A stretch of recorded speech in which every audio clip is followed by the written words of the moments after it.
Good morning, good morning. I hate to separate you from your coffee, but let's get started for what promises to be a very special day. Did you know, among the earliest collections to come to the Smithsonian American Art Museum were Italian?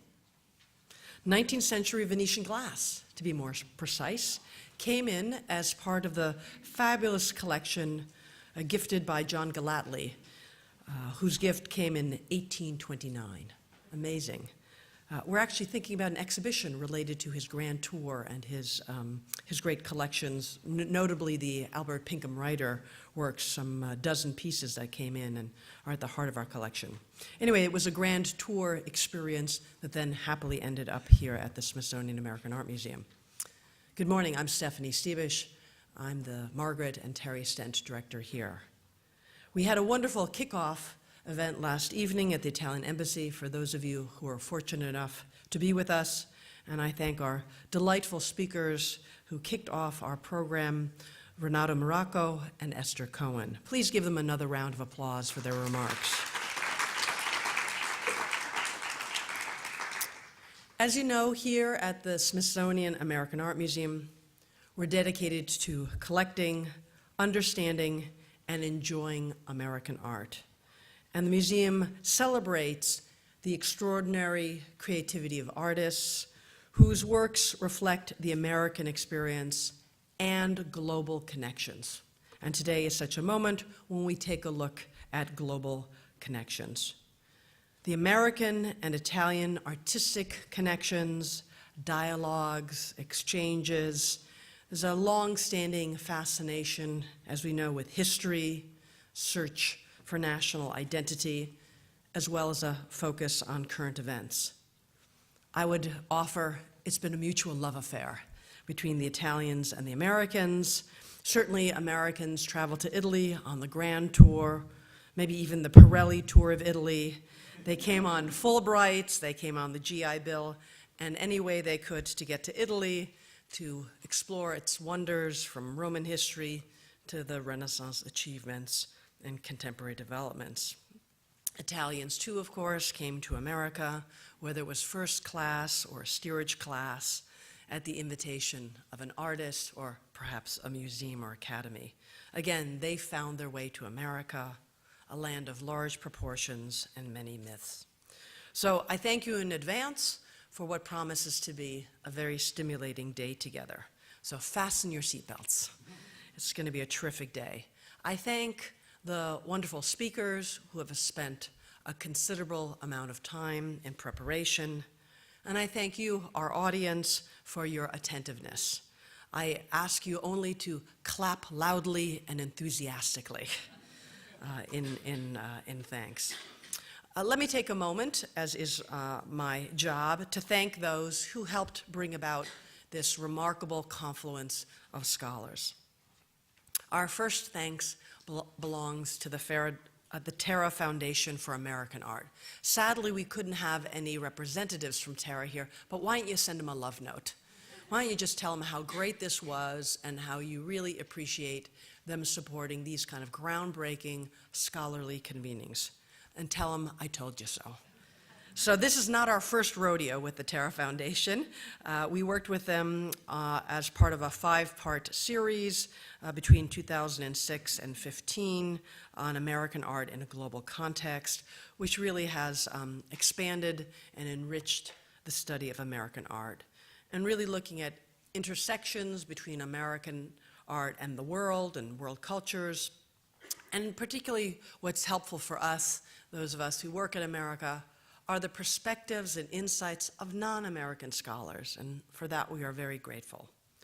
The Terra Foundation is dedicated to fostering exploration, understanding, and enjoyment of the visual arts of the U.S. for national and international audiences, and I would tell you they do that remarkably well. We're lucky to have such amazing partners in the Embassy of Italy here, with His Excellency Armando Verrocchio, our Italian ambassador to the United States, who is the honorary patron for our conference. His extraordinary cultural attaché, Renato Maracco, and Emanuele Amendola of the Istituto Italiano di Cultura have also been doing a lot of heavy lifting for us to put this together. Again, they hosted the keynote last night and as well a lovely reception. And I also want to thank those who were the organizing committee.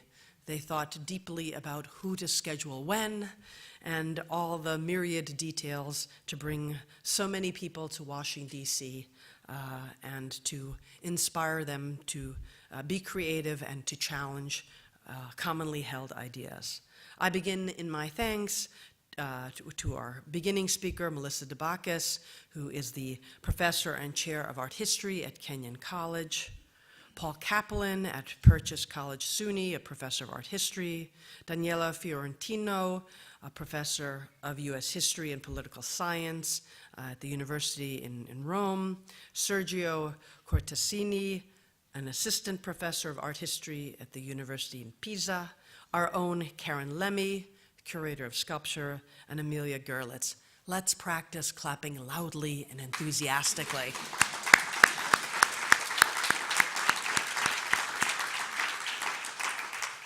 As I mentioned, this is part 2 in conference. Our initial conference was at the American Academy in Rome, and I'm beginning to ask you, where will our third conference be?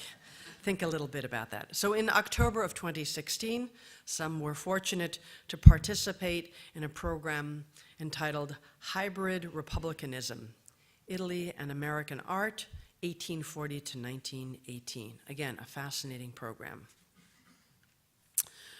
There were other people who have come together to support our program of these coming days. I mentioned our colleagues at Purchase College SUNY, Kenyon College, the University in Pisa, and of course the University in Roma Tre. Again, these are affiliated institutions that have helped with the organizing. Let's not forget our colleagues at the Center for Italian Modern Art, CIMA. They are hosting a live webcast in New York, so hello, New York. I want to thank, of course, also behind-the-scenes folks, our SAM interns and research and scholar centers staff, and they've been volunteering here. Many of you were kind enough to introduce yourself to me and said with delight in your voice, I was a SAM Fellow. I'm wondering how many SAM Fellows are in the room, past or present? Okay, turn around. Look, this is an amazing number. And for the others who don't have your hand up, I'm sorry. I wasn't a SAM Fellow either. So go talk to these folks because they had a remarkable experience, and it's one of the many things we do in our commitment in scholarship. Our media and tech office reminds you to turn off your cell phone, and they are webcasting the conference live and also archiving it. So if for some reason you cannot be here for the full 2-day program, like me, you can watch it in your pajamas at home one evening. So I remind you, no drinks in the auditorium, bathrooms are right outside the door, and I make a particular invitation for you to refresh your eyes and your spirit by going into the galleries today. We have the most comprehensive collection of American art in the world, and I want you to know the collection well and continue to come and see your favorites. And I want you to tell everyone you meet that the Smithsonian American Art Museum is the most visited Smithsonian art museum. Pretty remarkable. We have a number of sister art museums, but we are the most visited.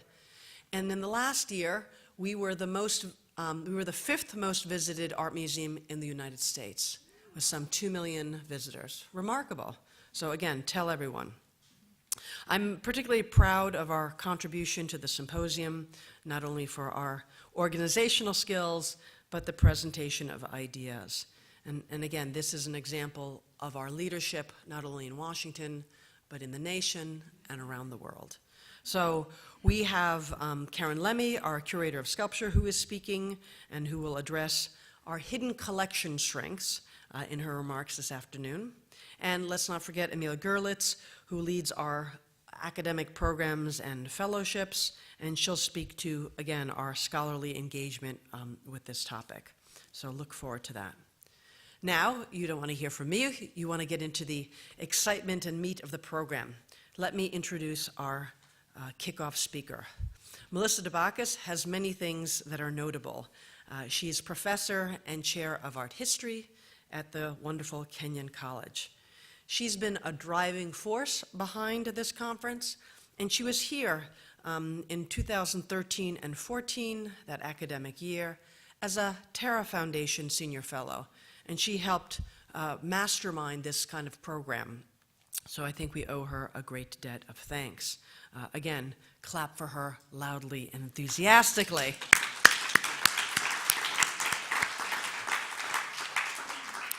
She wears many hats as an instructor in American and modern European art history, a member of the American Studies faculty, and also chairing the Department of Art History at Kenyon College. She was the founding director of the Kenyon Rome program, and she reminded me that she's going to be on site in the fall of 2018, and guess what? She's invited us all to come visit her. She said she'll have a great balcony for us as well in Rome. She's the author of 2 books I recommend to you: Visualizing Labor in American Sculpture, Monuments, Manliness, and the Work Ethic, 1880 to 1935, and another great title, A Sisterhood of Sculptors, American Artists in 19th Century Rome, which she authored in 2014. She's, of course, written many articles and essays on the field of American art with a focus on 19th and 20th century figures. She has held fellowships not only here at SAM, but at the Huntington Library, the U.S. Capitol Historical Society, the J. Paul Getty Foundation, and the National Endowment for the Humanities. So I think she's a worthy kickoff speaker for us today. I'm going to ask you also again to spend some time in conversation. Try to meet 3 new people today. Wouldn't that be delightful? You come from different walks of life, meet 3 new people. And again, here's the idea: what should we do next together in terms of symposia, in collections building, and upcoming exhibitions? And tell my staff who will tell me. So without further ado, please welcome to the podium Melissa Dabakis.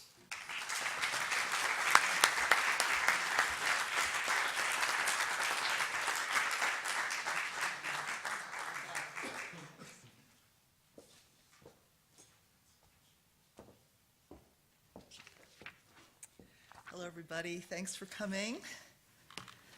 And thanks, Stephanie, for this very kind introduction and for really your support and leadership in this project. We really appreciate it.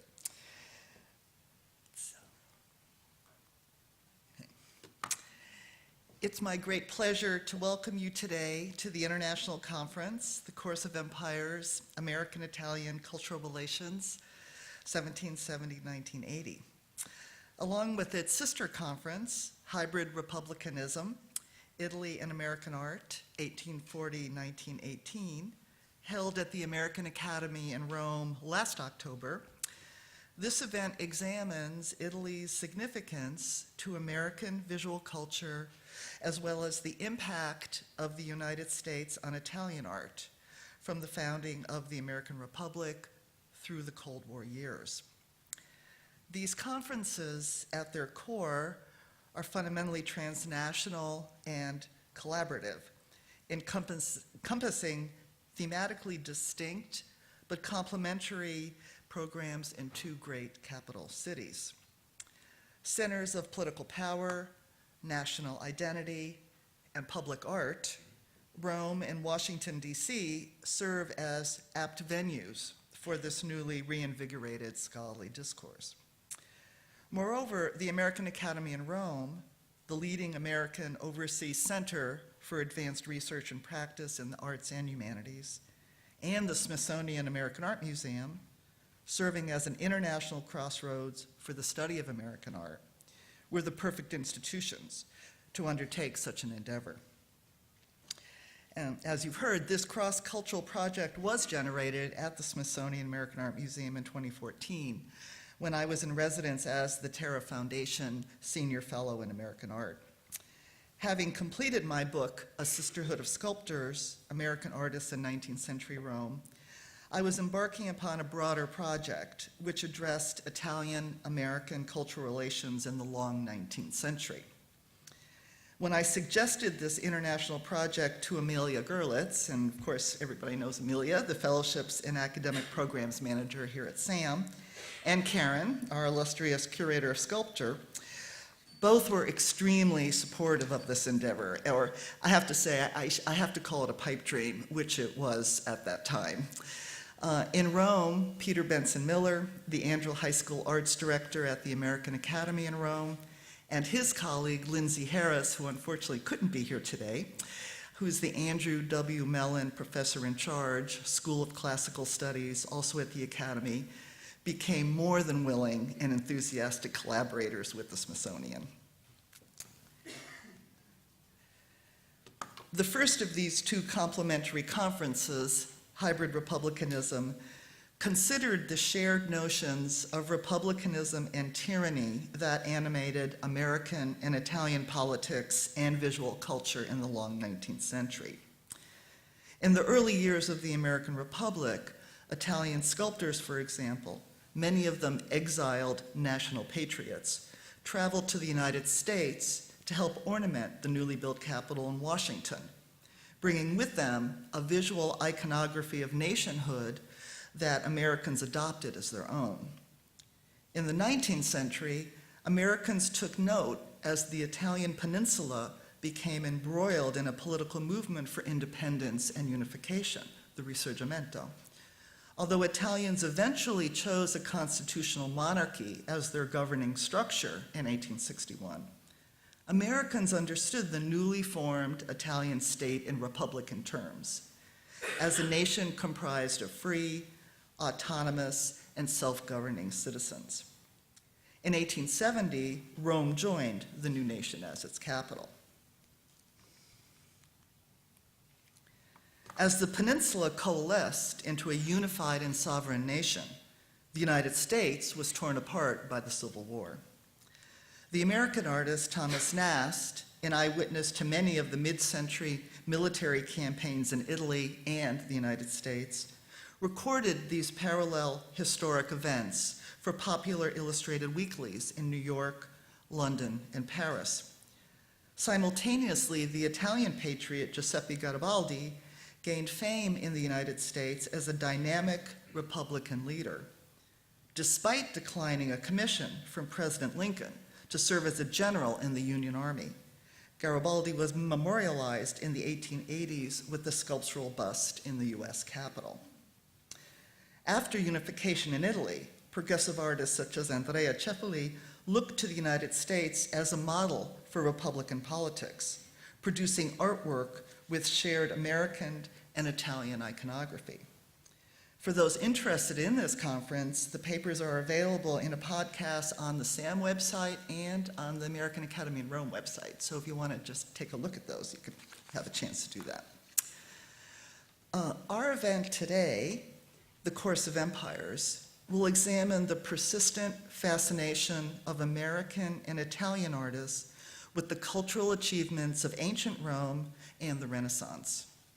In this conference, our attention shifts from the shared goals of 19th century liberal nationalism to a focus on imperialistic ambition. In creating their own distinct national identities, both the United States and Italy turned to history for similar reasons: to find inspiration for enlightened political practices, to locate models of artistic, political, and economic prominence, and to seek ways to ward off imperial decadence and decline. Yet alongside this tendency toward emulation, some American and Italian artists looked askance at the myth of antique and Renaissance glories, demonstrating a skepticism toward the notion of imperial greatness. Imperial motives and Republican ideology were not incompatible views in these two young nations. In the United States, we saw the relatively easy coexistence of manifest destiny, the institution of slavery, and an egalitarian impulse in society. In federal and antebellum America, international artists such as Luigi Persico, Benjamin West, Hiram Powers, inspired by Greco-Roman art of the late Roman Republic and early empire reshaped the classical tradition in the service of contemporary cultural and political needs. In the aftermath of the Civil War, American Renaissance ideals positioned the United States as the new inheritor of Western high culture and considered Washington, D.C. the new Rome, as witnessed in the mural decorations by Constantino Brumidi in the U.S. Capitol and Elio Vedder and others in the Library of Congress. At the same time, Italian immigration embodied seemingly contradictory elements in this American story. This admiration of the wonders of Italian civilization came face to face with the fear that millions of working-class Italians would mongrelize and contaminate American culture, a theme that Jane Dini will discuss in her paper today. Meanwhile, in Italy, Francesco Pezzicar both commemorated the abolition of slavery in the United States and registered histories of empire on the Italian peninsula in his sculpture, L'abolizione della schiavitù, the abolition of slavery. Caitlin Beach will later explain today. The concern for Renaissance ideals continued unabated into the 20th century.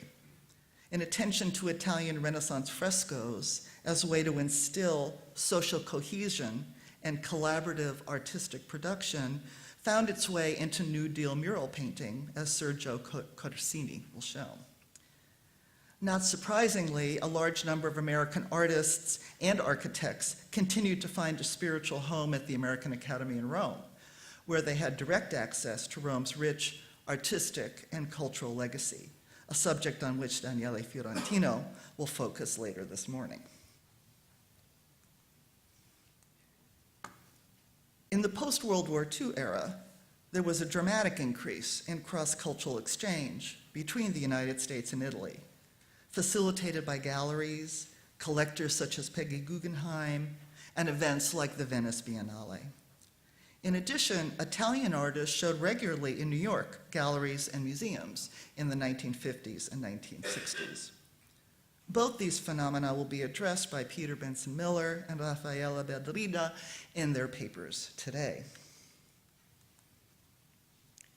Simultaneously, other American and Italian artists, such as Andy Warhol and Marina Marini, focused their attention on ancient Roman ruins and the devastation of Pompeii as visual metaphors of excess, destruction, and decline.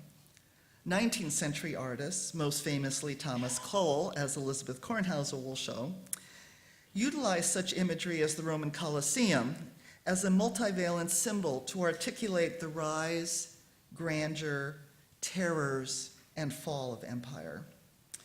Moreover, Italian ruins and Baroque architecture proved inspirational sources for American-Italian exploration of entropic dissipation, passing time, and fragmentation in the 20th century, as both Maren Sullivan and Erica Doss will further discuss today. With these two international projects, the goal of the conference organizers has been to deepen and enhance the scholarship on Italian-American cultural relations. As transnational American art history has tended to privilege our French, British, and German ties, these two conferences highlight a rich body of contemporary research on Italian-American exchange by scholars of both countries.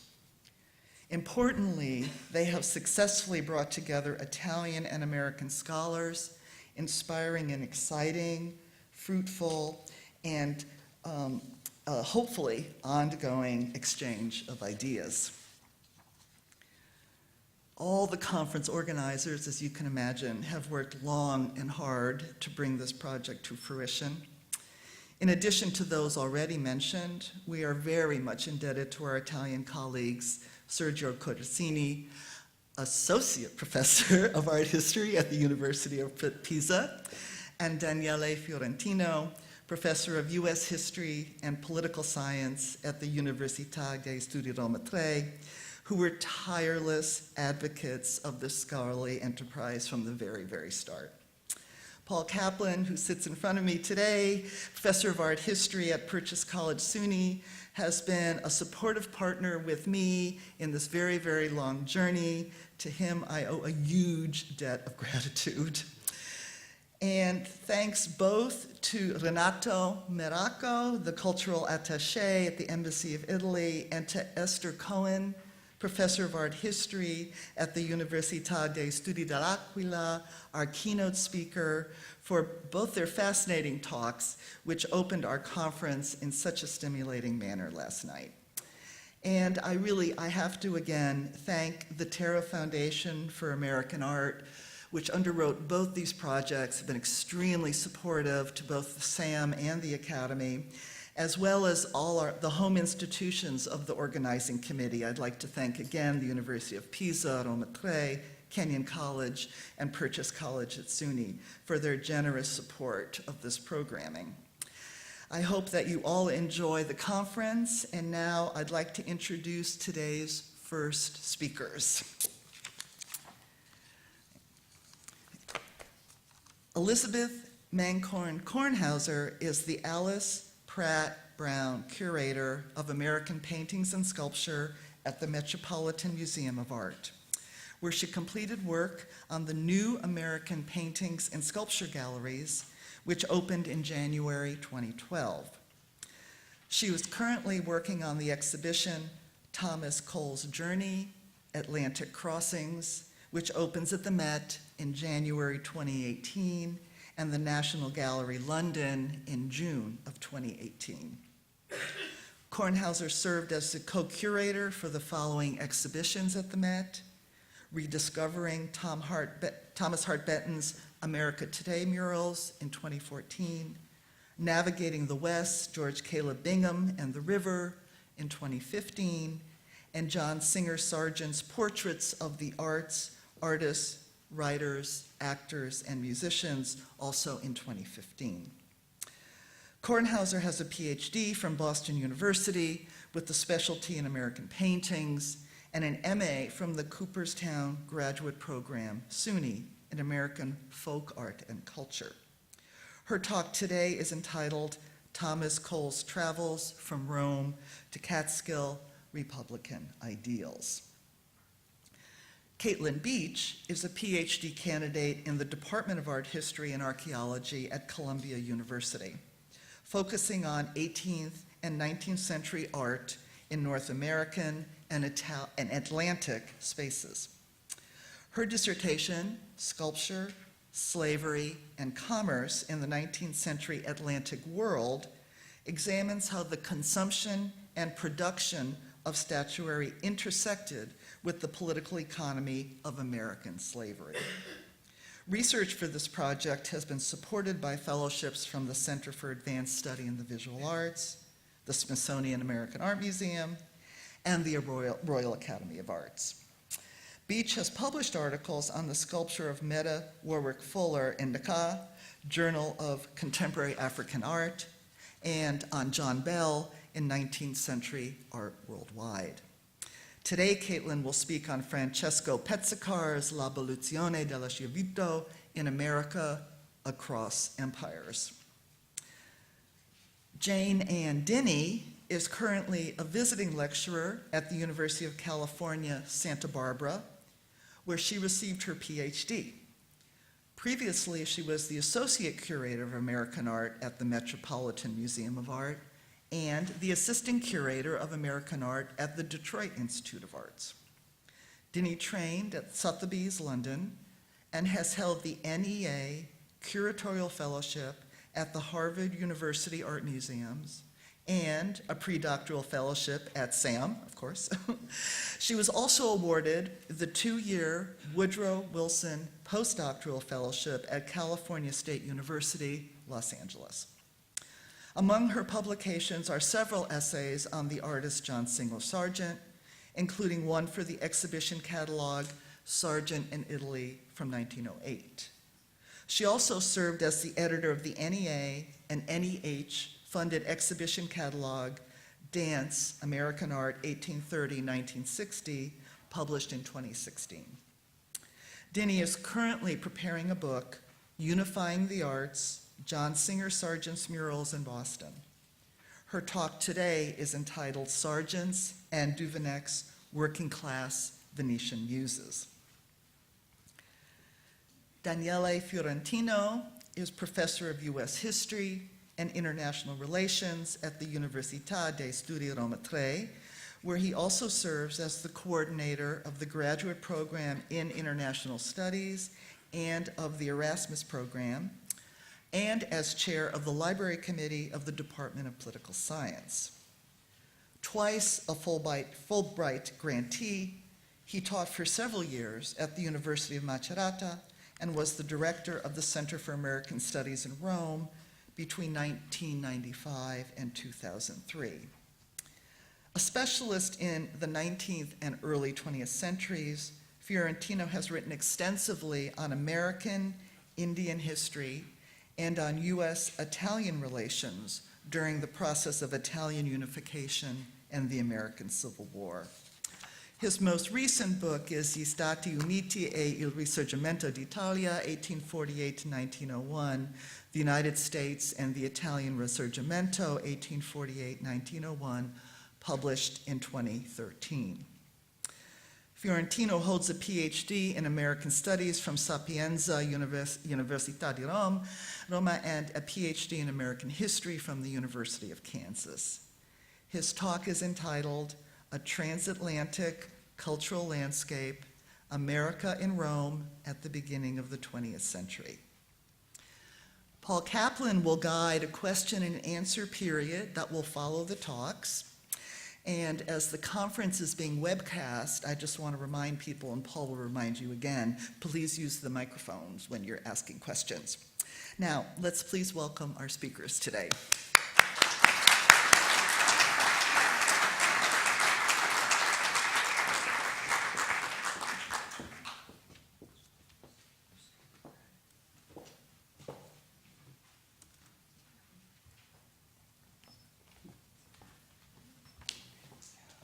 Well, good morning. I'm so pleased to be part of this wonderful program and wanted to thank, in particular, Melissa and Paul, Karen and Amelia, and all of the organizers of this terrific symposium.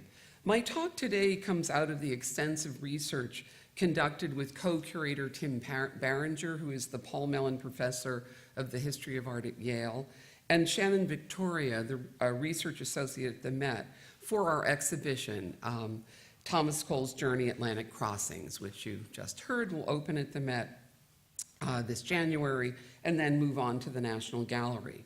We're also indebted to the legacy of scholarship by the Cole curator and scholar Alan Wallach, who is here with us today, I think.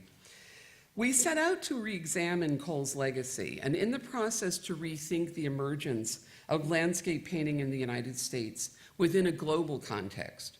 Cole's development as an artist was formed by his English Romantic sensibility, extensive travel in Europe and America, and his conservative spiritual and cultural beliefs. By the time of his sudden death at 47 in 1848, Cole is recognized as the leading landscape painter in the United States. While most previous accounts of Cole's career have closely identified him with the young American nation, this talk will explore his career as one that was marked by transatlantic travel and engagement with European art and thought. His global engagement would paradoxically fuel Cole's ambition as a leader of the national landscape movement in the United States and would inspire his spiritual and cultural commitment to the American wilderness. I'll focus today on Cole's two-year European journey from 1829 to 1832, including a nearly 5-month stay in Rome. Examining the ways in which this experience helped to shape his notions of Republican ideals, Cole's paintings of Rome and its surrounding ruins will be presented along with his later American landscapes and historical series, demonstrating a nexus between these works. Cole remained loyal to an earlier 18th century Republican mindset. His art was cautionary, not celebratory. in the ways that his successors, leading members of the Hudson River School that followed in his footsteps, envisioned a national destiny founded on the belief in manifest destiny. The myth that developed after Cole's untimely death, as the, quote, founder of the Hudson River School, would really disrupt a full understanding of the critical substance of his greatest works and the role he carved out for himself as an artist in the New Republic.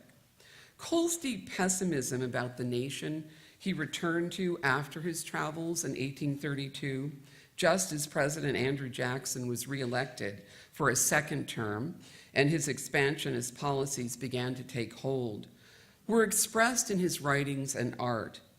He noted in his journal on August 21st, 1835, "It appears to me that the moral principle of the nation is much lower than formerly. Americans are too fond of attributing the great prosperity of the country to their own good government, instead of seeing the source of it in the unbounded resources of the nation. I anticipate the downfall of the pure Republican government. Its destruction will be a death blow to freedom. The scenes of tyranny and wrong, blood and oppression, such as which have been acted since the world was created, will be again performed as long as man exists," unquote. Our show begins by acknowledging that Cole's early formation was not American but British. He was born in 1801 at the height of the Industrial Revolution in Bolton le Moors near Manchester in northwestern England. Polluted and overcrowded, Bolton was surrounded by wild and beautiful countryside. Though the nation's new prosperity derived from industry, few artists attempted to paint the modern city, but we will be including these two works by Philip de Loutherbourg and Turner, who were impressed by the demonic spectacle of forges and factories at work and discovered sublimity in the industrial landscape. On the left, de Loutherbourg's Coalbrookdale by Night emphasizes this demonic presence. And on the right, Turner made this watercolor of the northern industrial town of Leeds when Cole was just a boy of 15, living nearby in Chorley, where he worked in a factory. During Cole's childhood, Bolton saw machine breaking and arson attacks by Luddites, groups of unemployed workmen whose jobs had been replaced by new machinery. Times were hard. The failure of his father's business forced the teenage Thomas, well-educated and interested in poetry and music, to take employment in a factory. He worked as an engraver on the blocks from which calicos, colorful cotton fabrics, were printed, and you see a sample book on the right from his own hometown. The Cole family were economic migrants, unable to make a living in England. James Cole, his wife, 3 daughters, and 17-year-old Thomas sailed in 1818 from Liverpool to Philadelphia with high hopes. As a new arrival in the United States, Cole carried memories from his youth of the horrors of the Industrial Revolution throughout his lifetime. Determined to become a painter, Cole lived hand in mouth for several years, picking up an education from borrowed books and taking lessons from an itinerant painter.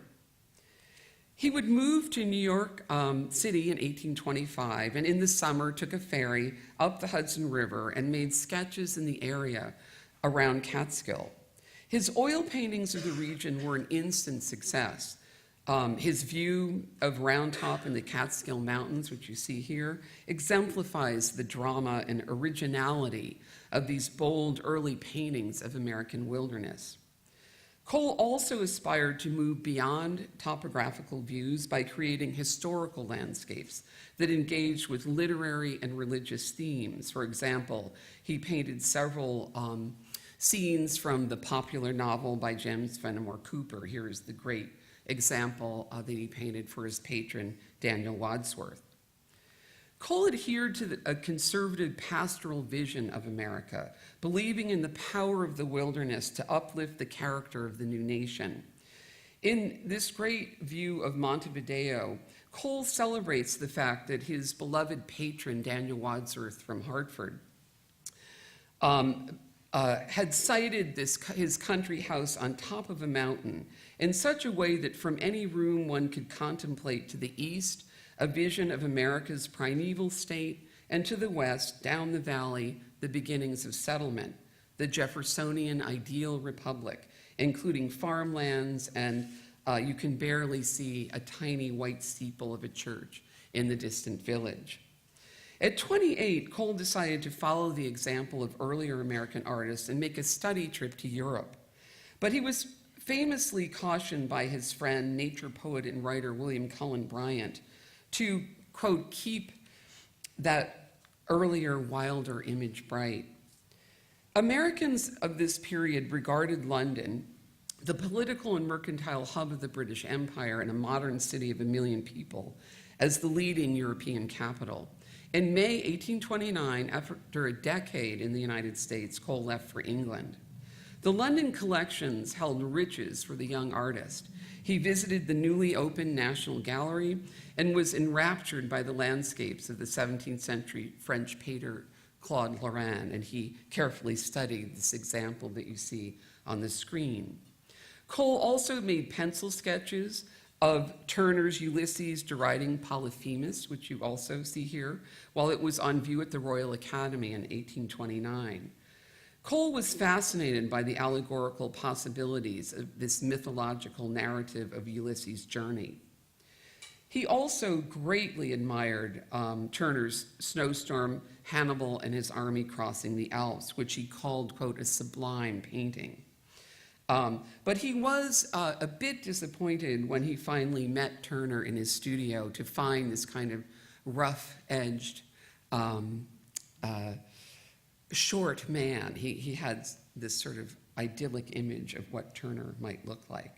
But he was fascinated, puzzled by Turner's art, and it would have a great impact on him.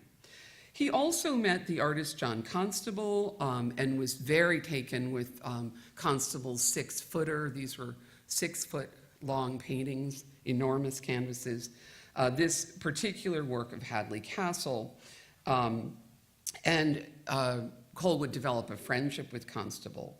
This image of a lonely tower in ruins would haunt him for the rest of his career, and you see it popping up in many of his paintings. He also saw the great large canvas of the opening of Waterloo Bridge, which would later inspire segments of his Course of Empire series. He would leave London, spending a brief time in Paris, but arrived in Italy in June of 1831. He would spend 7 months in Florence, finding camaraderie amongst the small community of American artists there, and dedicated substantial effort to studying the figure by enrolling in a figure drawing class at the esteemed Accademia di Belle Arte, and he was soon permitted to work from the live nude model, a critical step in his artistic development, and you see an example on the right. With the Arno River as a focal point, Cole made a detailed panoramic study of the prospect from San Miniato al Monte, the small convent church located outside the walls of Florence, which you see at the lower right, had become a famous promontory overlooking the city. And this beautiful sketch would result in a major canvas where Cole would highlight the scene's most impressive buildings, providing a chronicle of medieval and Renaissance architecture from the 14th century onward, a great testament to his knowledge and skill. From Florence, Cole traveled to Rome, where he resided from February to May of 1832. And I'm showing you just a shot of me and my research assistant, Shannon Vittoria, during my fellowship last fall, this time last year, where I, through a wonderful, the Cynthia Polsky Fellowship to the American Academy, allowed us to do critical research for our exhibition. For tourists and artists who immerse themselves amid the cultural splendors of the Eternal City, Rome was the most revered destination on the Grand Tour.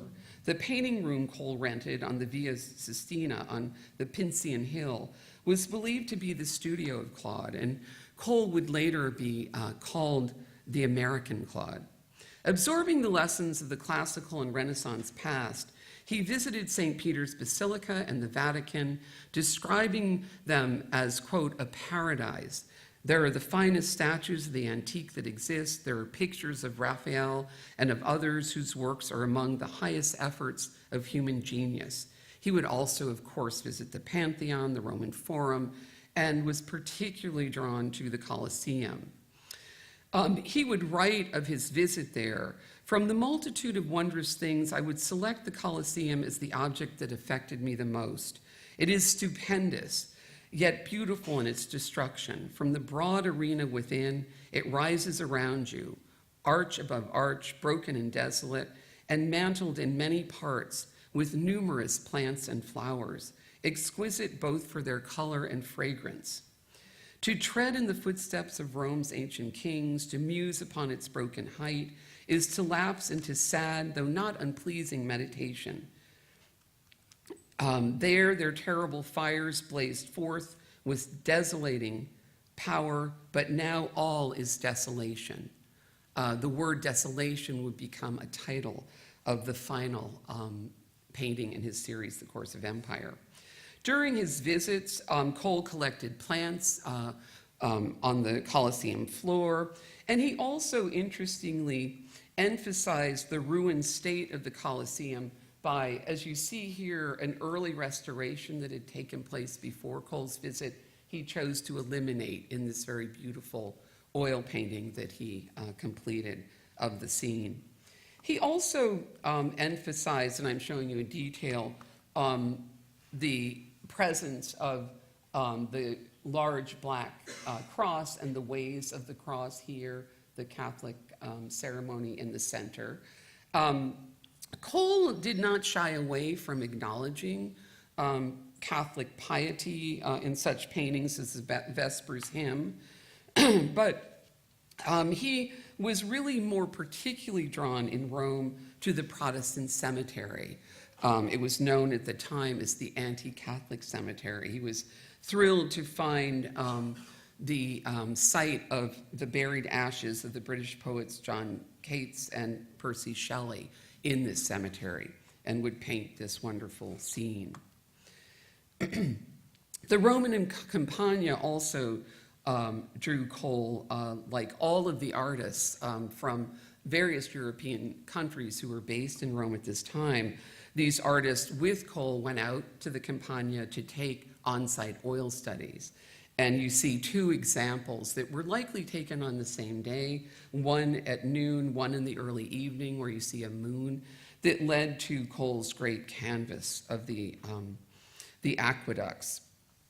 Bereft of human life, Cole captured the radiant quality of the scene of tranquil decay in this beautiful canvas. Italy's landscape, ancient ruins, and storied past had a lasting impact on the artist and would remain an inspiration throughout his career. Following his return to New York in 1832, he would paint many of his greatest works by about 1837. They were created as responses to his experience of Britain and its society, and to Italy's ancient past and present. He would continue to paint Italian views for his American patrons, and here's just one example where, again, you see the impact of the earlier works that he had studied. Cole's fascination with the rise and fall of past civilizations preoccupied his thoughts. He held deep anxieties about the ecological danger presented by the rise of modern industry in America, the growth of cities, and the worship of money. In his famous essay on American scenery, published in 1836, he asked the question as to whether the ruinous fate of past empires, such as Rome, would also befall modern America, writing, quote, "A meager utilitarianism seems ready to absorb every feeling and sentiment, and what is sometimes called improvement in its march makes us fear that the bright and tender flowers of the imagination shall be crushed beneath its iron tramp." This became the theme and the question he asked in his two major works, the historic series, The Course of Empire, and the Oxbow. Cole's romantic pessimism regarding the state of the nation, of which he was now a citizen, he obtained his citizenship on April 8th, 1834, took hold as he began to equate the destruction of the wilderness with President Jackson's expansionist policies. The artist's now iconic works, The Course of Empire and the Oxbow, were painted simultaneously in his Catskill, New York studio, and would embody the lessons that he had learned as he responded to the changes underway in his adopted country. Working from elaborate drawings, and on the screen you see his preliminary drawing for The Course of Empire, which he showed to his great patron Luman Reed, who commissioned the work for his New York gallery, presented the historic cycle of the rise and decline of ancient civilizations.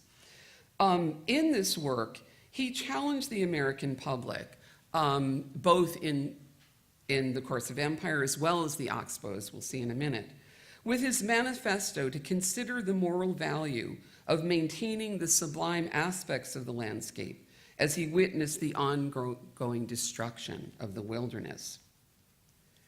Cole would take this drawing and turn it into this great 5-part series, which will be a focal point of our show. And you see the first 2 on the screen, beginning with, you see that he will move you from early morning through to the evening over the course of the 5 paintings. And the mountain would become a symbol of nature's permanence in each one of the paintings. It will shift and change its position. The series also reveals Cole's key artistic influences gleaned from his European journey, including Salvatore Rosa, Claude, John Martin, Turner, and Constable. Thematically, the series draws together Europe and America, past, present, and future, in presenting a moral fable. In his parable, mankind's ingenuity and creativity is ultimately undermined by ambition and venal love of wealth and luxury. Human progress is made at the expense of the natural world.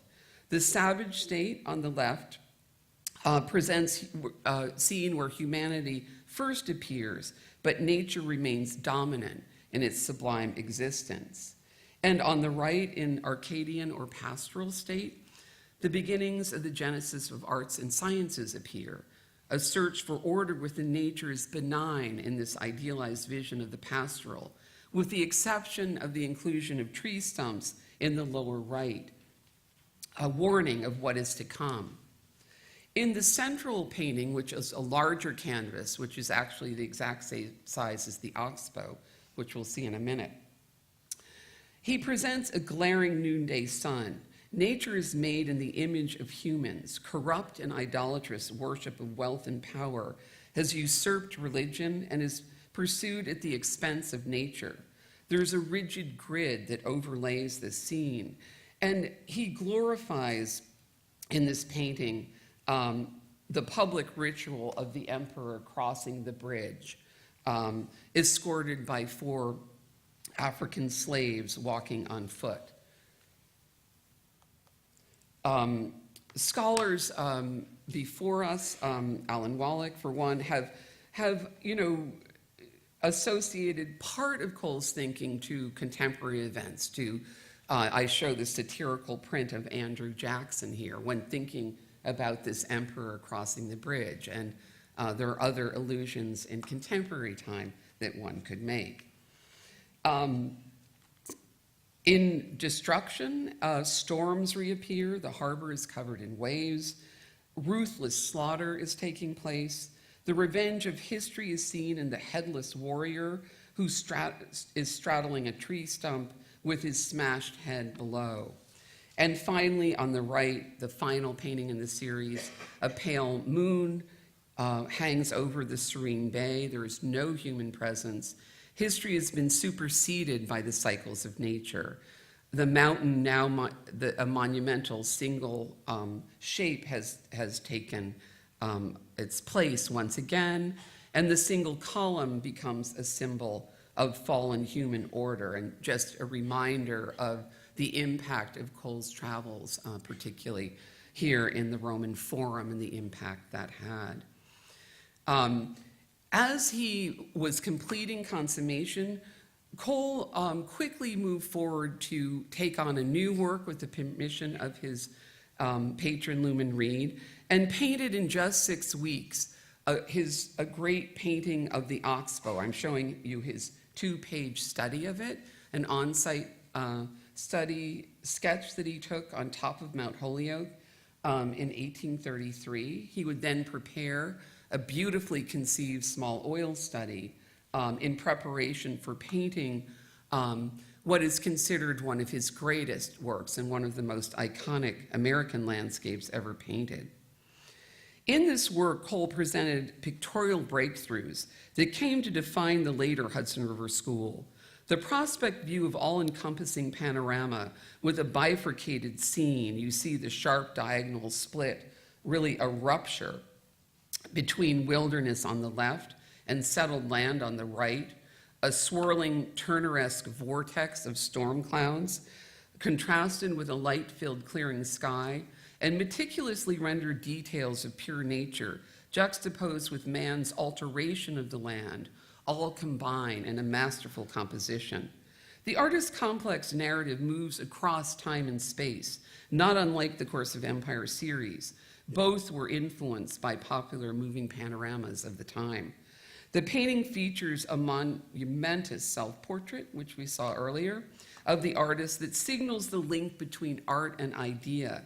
He appears as an important figure in the young nation, one who has finally assumed the mantle of an American artist who is prepared to provide a moral direction for his fellow citizens. With an early proto-environmental awareness from his constant and deliberate study of nature, Cole contrasts the view of the river valley lands, showing you the pure wilderness on the left and the distant view below of a valley that has been ordered by the rules of man-made agricultural systems, a kind of grid-like pattern, not unlike the grids and patterns of the architecture of consummation. He also pointedly indicates deforestation on the distant mountain. Cole, in his journals at this time, was railing about the destruction of the forest, particularly around his beloved Catskill region.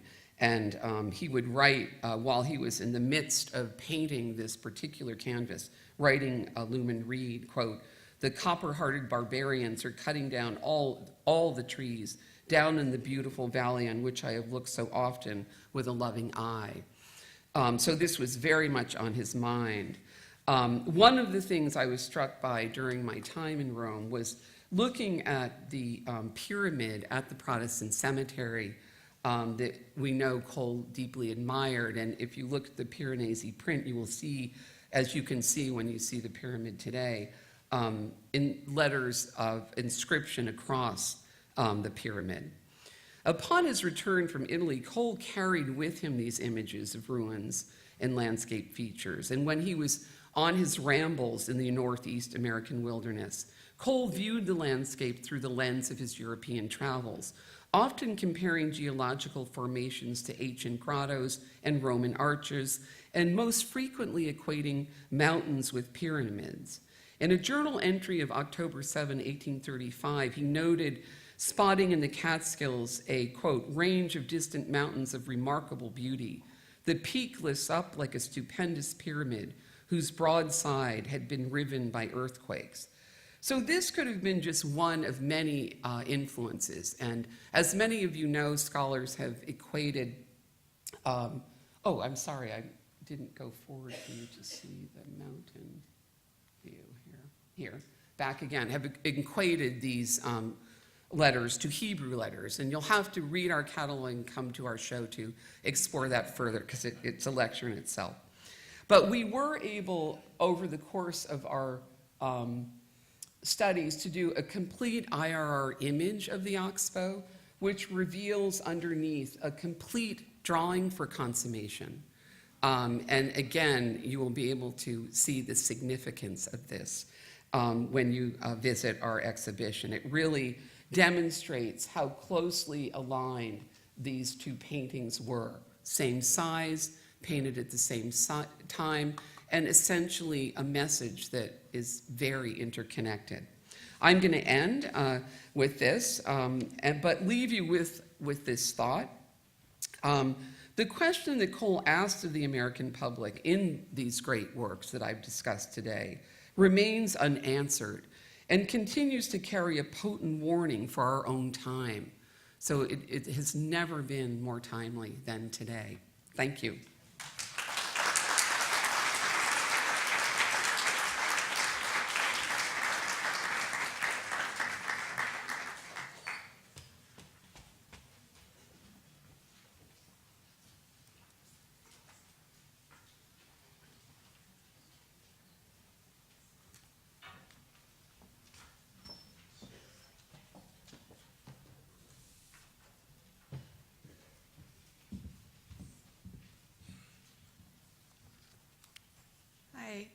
So I just wanted to also extend my thanks to the organizers of this conference, as well as the Smithsonian American Art Museum and the Terra Foundation. And thank you all for being here today.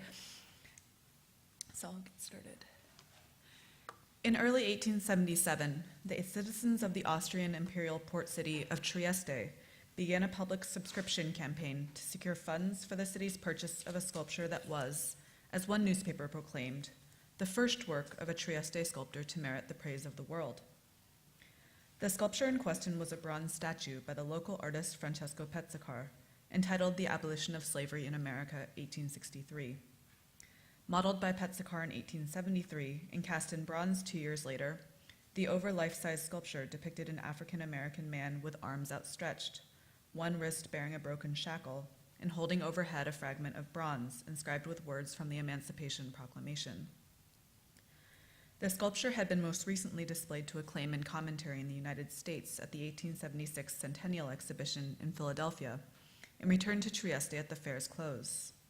What was termed by many as a, quote, patriotic project, end quote, thus began to secure the celebrated work's public display and entry into the newly founded municipal museum, the Civico Museo Revoltella, where it now stands today.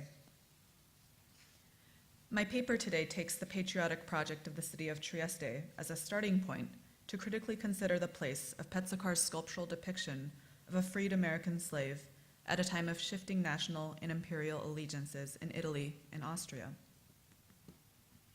The abolition of slavery remains best known by scholars today for its exhibition at the Philadelphia Centennial, where it stood on prominent view in the Austrian section of fine arts displays in Memorial Hall. But before and after this World's Fair, it was also the subject of attention and enthusiasm in the artist's home city of Trieste, an Austrian free port that lay just outside the borders of the Italian nation until the 20th century. The reception and circulation of the abolition of slavery in and around late 19th century Trieste, as I wish to suggest today, has much to tell us about the ways in which sculpture entered into entangled dialogues on American slavery, Italian liberation, and Austrian Empire. With his sculpture, Pezzicar departed from other 19th century commemorations of emancipation in the visual arts and presented instead a forceful image of a former bondsperson as an instigator rather than recipient of his own liberation. As published commentaries, prints, and photographs from late 19th century Trieste will reveal, such an image was readily assimilated and appropriated into a mythos of Italian liberation that stretched from antiquity to the present. Yet, as we'll see, narratives of liberal freedom attached to Pezzicar's sculpture coincided with, and were arguably unsettled by, new patterns of global commerce and imperial settlement that unfolded in and around the Mediterranean during the late 19th century. In parsing the ways in which this work registered histories of empire on the Italian peninsula while refracting the course of its realities elsewhere, I ultimately seek to open up lines of inquiry for critically interrogating what sculptural overtures to freedom affirmed and obscured in a post-emancipation moment. Before turning to the sculpture's reception in Trieste, it is first useful to address its subject matter in relationship to histories of abolition and emancipation more generally. In the midst of the American Civil War in 1863, Abraham Lincoln issued the Emancipation Proclamation, a military document that decreed freedom for enslaved Black Americans in areas of the country under the control of the Southern Confederacy. Significantly, the proclamation did not free all slaves, nor did it abolish slavery writ large.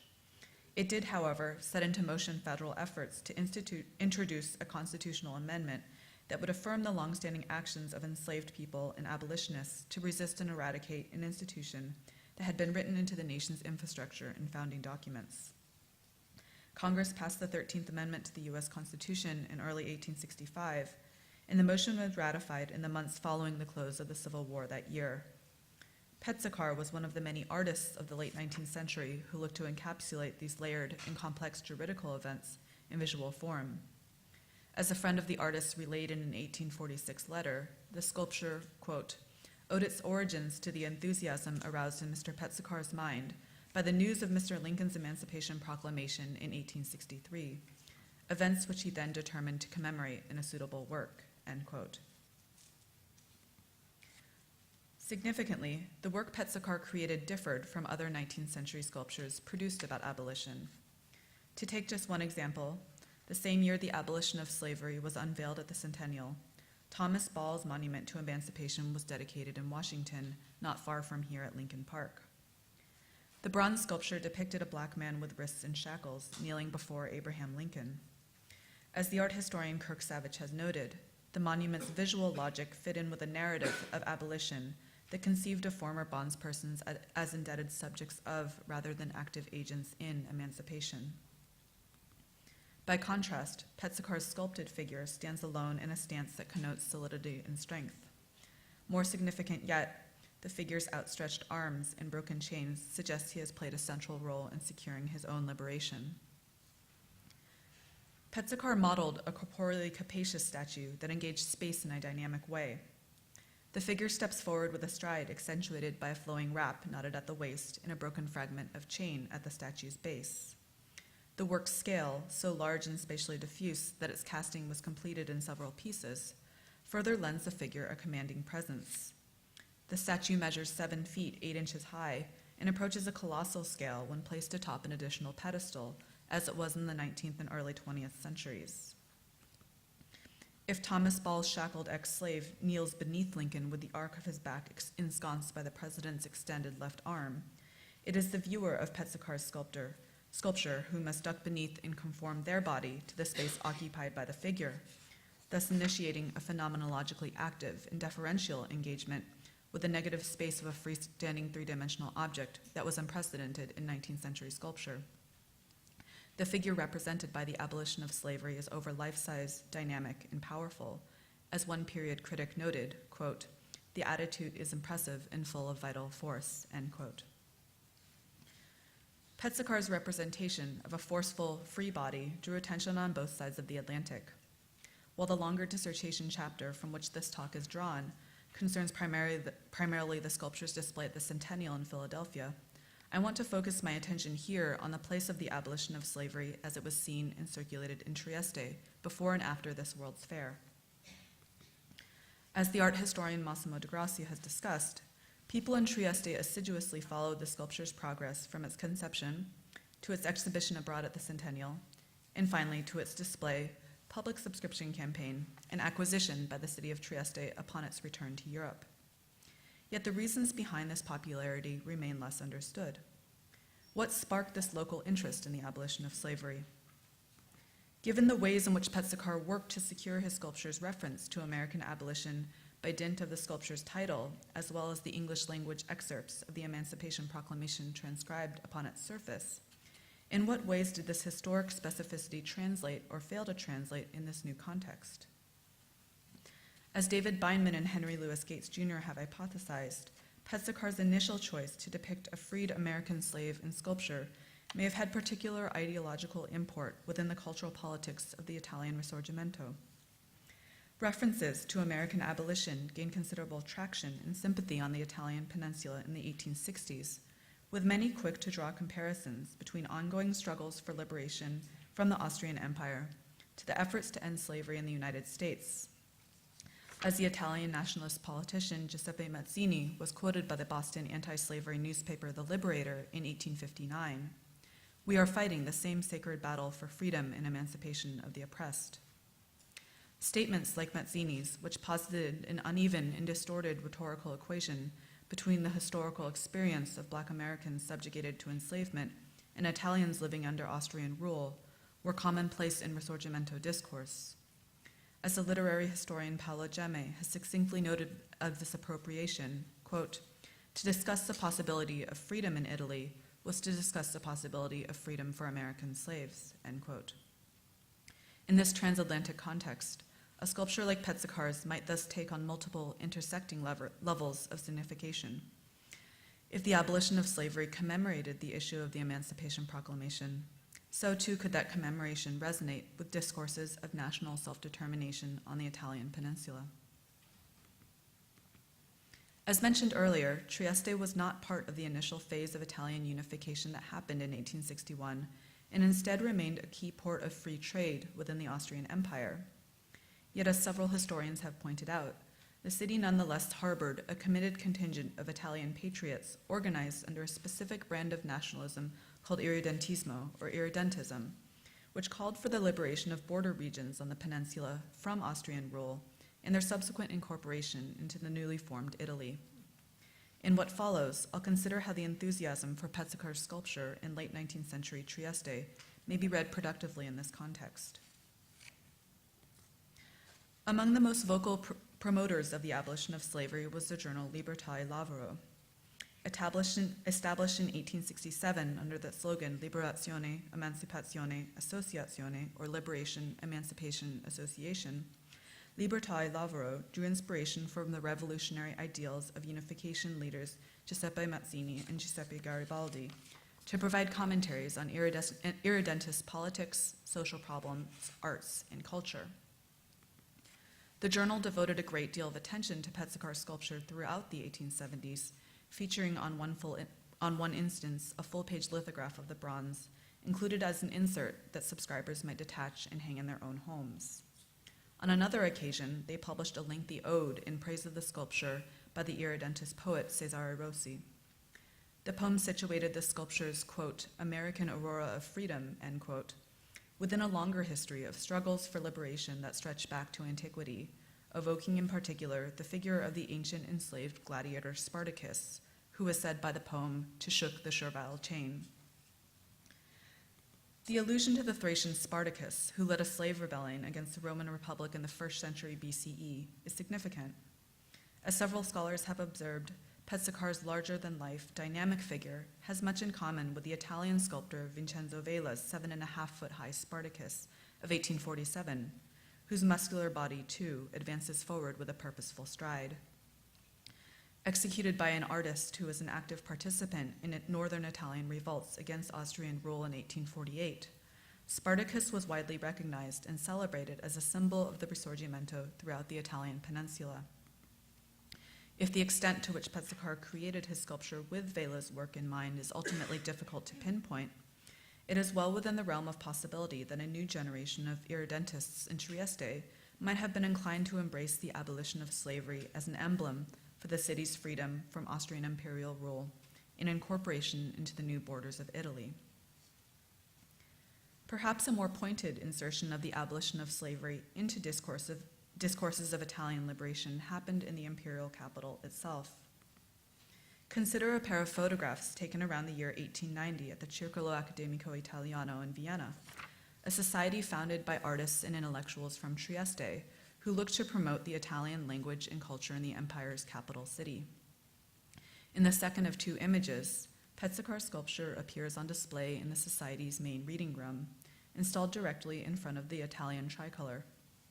The figure's outstretched arms span the middle of the flag, with rippling leaves of the Emancipation Proclamation echoing those of the newspapers that lie on the table below. Surrounded by printed maps of the peninsula, portrait engravings of heroes from the Risorgimento, and photographs of monuments, the bronze statue of the abolition of slavery appears as yet another mechanical image produced and circulated in the name of Italian nationalism. If a periodical like Libertà e Lavoro made sense of Pezzicar's sculpted figure of a freed American slave with a broader discourse of Italy's liberation from Austria, the Circolo Accademico Italiano completely co-opted the work in its service. In parsing these appropriations, it's crucial to bear in mind what the literary scholar Maurice Wallace has written regarding the framing of representations of Black masculinity by and within white imaginaries in the public sphere. Wallace argues that such images are conditioned by a racializing in what he calls spectrographic gaze, by which the Black body appears at once spectacular yet spectral, hypervisible yet obscured. To see symbolically in the Black masculine form, Wallace argues, is to see selectively, if at all. This I want to underscore as a fundamental premise governing the production and circulation of Pezzicar's sculpture, which figures Black freedom as cipher and symbolic. It is a representation whose title asks a single figure to stand in for and personify a monolithic concept of slavery's abolition, and it subsequently becomes one whose significance is construed in relationship to different ideologies and geographies. In Trieste, a city caught between Austrian Empire and Italian irredentism, Pezzicar's sculpture was readily uncoupled from a particularized history of American slavery and emancipation, and instead abstracted as a symbol of liberty and liberation. In her recent book, The Intimacies of Four Continents, Lisa Lowe has asked us to be attentive to what she calls the ruses of liberty across the long 19th century. By tracking the ways in which the end of slavery in the Atlantic world coincided with new forms of imperial power, she argues that liberalism's abstract promises of abolition and emancipation have often obscured the embeddedness within colonial conditions of settlement, slavery, coerced labor, and imperial trade. Lowe's argument is especially generative as we consider comparative geographies of art and imperialism at today's symposium, for it prompts our critical reflection on the historical processes and courses of empire that visual affirmations of freedom might obfuscate, exclude, and disavow. In the time that remains, I want to meditate on the ways in which Pezzicar's sculptural overture to the abolition of American slavery stood in a vexed dialogic relationship to imperial projects in late 19th century Italy. The interest in liberating Trieste from Austrian rule and incorporating the port into Italy unfolded amidst a broader landscape of shifting and contested borders of empire, colony, and nation-state. The photographs of the Circolo Accademico Italiano in Vienna show a pair of maps published for military and civil use by the geographer Arcangelo Ghisleri under the title Carta Storica Murale del Risorgimento Italiano. The left-hand map depicts a pre-unification Italy from 1815 to 1859, and the right-hand map presents l'Italia odierna, or Italy today. It includes in its corner an insert labeled Possedimenti e Protettorati d'Italia, showing the eastern horn of Africa and the colonial settlement of Italian Eritrea. This military occupation, which took place over the course of the 1880s and 1890s, had begun several decades prior upon the opening of the Suez Canal, the man-made waterway that paved the way for European colonial projects and shipping routes in eastern Africa by way of Egypt. Trieste, as one of the largest ports of free trade in the eastern Mediterranean, stood as a critical node in this network of commerce and expansion. When the city of Trieste acquired Pezzicar's abolition of slavery for the Museo Rovotella after their public fundraising campaign, the statue joined a collection of paintings and sculpture that had previously belonged to one Pasquale Rovotella, a Triestine shipping magnate who had served as vice president of the Suez Canal Company. One of the prized pieces of this existing collection was an 1862 sculptural group by the Milanese artist Pietro Magni entitled The Cutting of the Suez Canal, which Rovotella himself had commissioned as a self-congratulatory commemoration of his own involvement with and financing of the canal's completion. If Ghisleri's maps subsume the project of modern Italian colonial expansion into a cartographic rationale, Magni's sculpture recasts this violence as classical white marble allegory. A personification of Europe stands at left and unites with outstretched arms the seated and reclining figures of the Mediterranean and Red Seas. The figures of winged Mercury in navigation preside over the scene as if to offer divine guidance.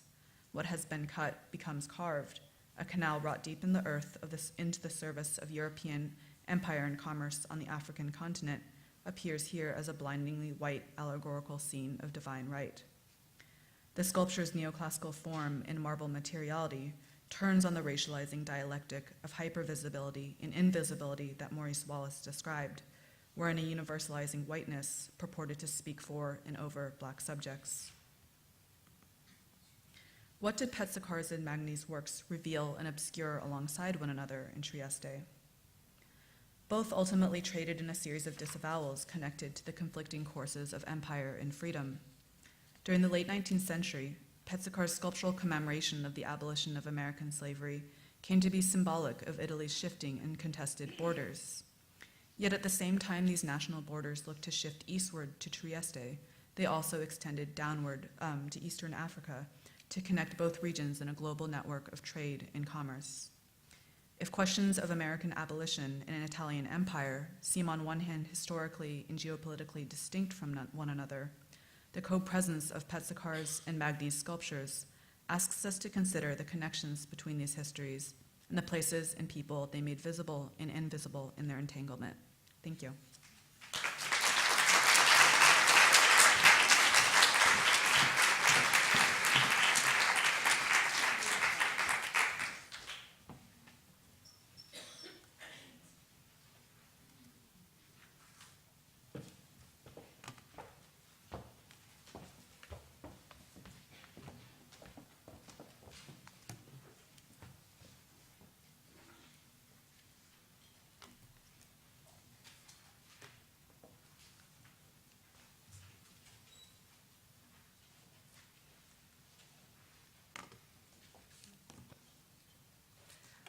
It's such a thrill to be back at SAM, celebrating research that I did over 20 years ago here and had fabulous discussion with my cohort, so I'm just thrilled to be included today.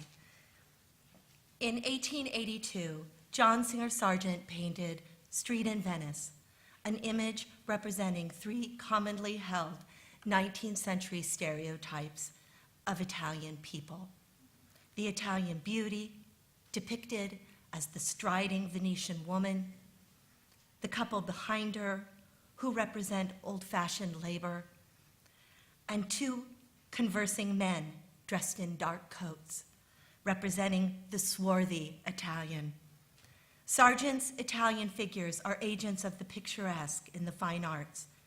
At the same time, and in the same painting, images of Italians in Italy embody concerns regarding the immigration of Italians to the United States. In the work of Sargent, the elevation of Italian beauty on the one hand, and the deprecation of Italian behavior on the other, created conflicting descriptions in American journalism, social reform, and immigration policy.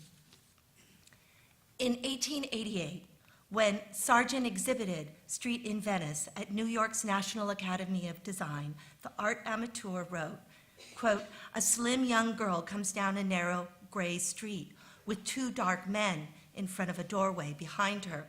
4 years later, in 1892, when the painting was again exhibited at the National Academy, now as part of the New York Columbian celebration of the 400th anniversary of the discovery of America, the same publication wrote, of Mr. J.S. Sargent, there was only the single small example, Venice.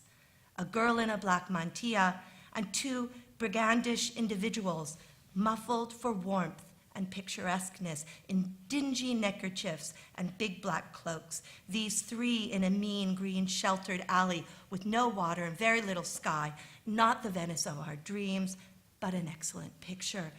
The men in the street are carelessly referred to as brigands or briganti, robbers who travel in gangs. One can be seen here in a New York cartoon from just the previous year. Now the men's conversation in a narrow street is cast in ominous terms. Still critically acclaimed as an excellent picture, the later review heightened the drama, and the street scene became more sinister. At the end of the 19th century, there was a vogue for genre paintings depicting sentimental scenes of Italian peasants, and as the influx of Italians immigrated, as the influx of Italian immigrants increased, a fear that these quote-unquote Catholic hordes would contribute to the contamination of a native culture and the development of a mongrelized people. For the first time, Both images of Italians and actual Italians were present in large numbers in the US. This historical coexistence offers an opportunity to understand how American audiences negotiated between a well-established, romanticized ideal and a newly perceived social threat. What were the cultural paradoxes that this aestheticizing project provoked and sought to contain? While every new wave of immigration has aroused fear and bigotry, Italian immigration operated in a unique way. From 1880 to 1914, the United States witnessed two seemingly contradictory but intertwined Italian stories. At the same time, the greatest numbers of working-class Italians immigrated. Historians such as Charles Eliot Norton and James Jackson Jarvis reinvented and glorified the wonders of Italian civilization. The pedestrian version of this celebratory position frequently included images of working-class Italian women in exotic settings, such as Frank Duveneck's water carriers, here seen in the galleries. You can go see it in the galleries today, a painting of Venetian women carrying water from a canal. These depictions of picturesque labor mitigated debates on immigration and women's entry into the workforce, seen in American periodicals by notable authors and literary slummers, William Dean Howells and Brandes Matthews, who turned New York Italian neighborhoods into sites of local color, distinct from the rest of the city. New York guidebooks, however, cautioned the uninformed visitor of the squalor that awaits them if they should venture forth. New York Illustrated said, quote, "While the sightseer amuses himself with studying the aspects of life and business adjoining the waterline of New York, he may, if he will, penetrate in a short walk to the heart of the tenement house region where poverty and wretchedness present their most distressing forms.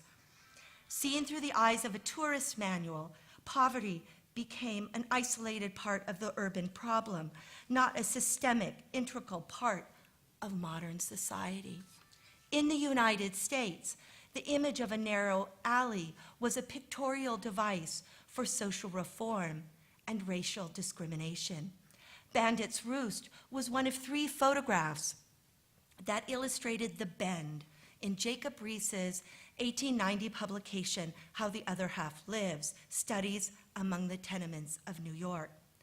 The bend was the nickname of a slum in the heart of Mulberry Street on the Lower East Side of Manhattan, where a large population of Italian immigrants had settled. Riis's descriptions of the neighborhood synthesized the prevailing opinions about Italians, who, he wrote, here promptly reproduces conditions of destitution and disorder, which, set in the framework of Mediterranean exuberance, are the delight of the artists, but in a matter-of-fact American community become its danger and reproach.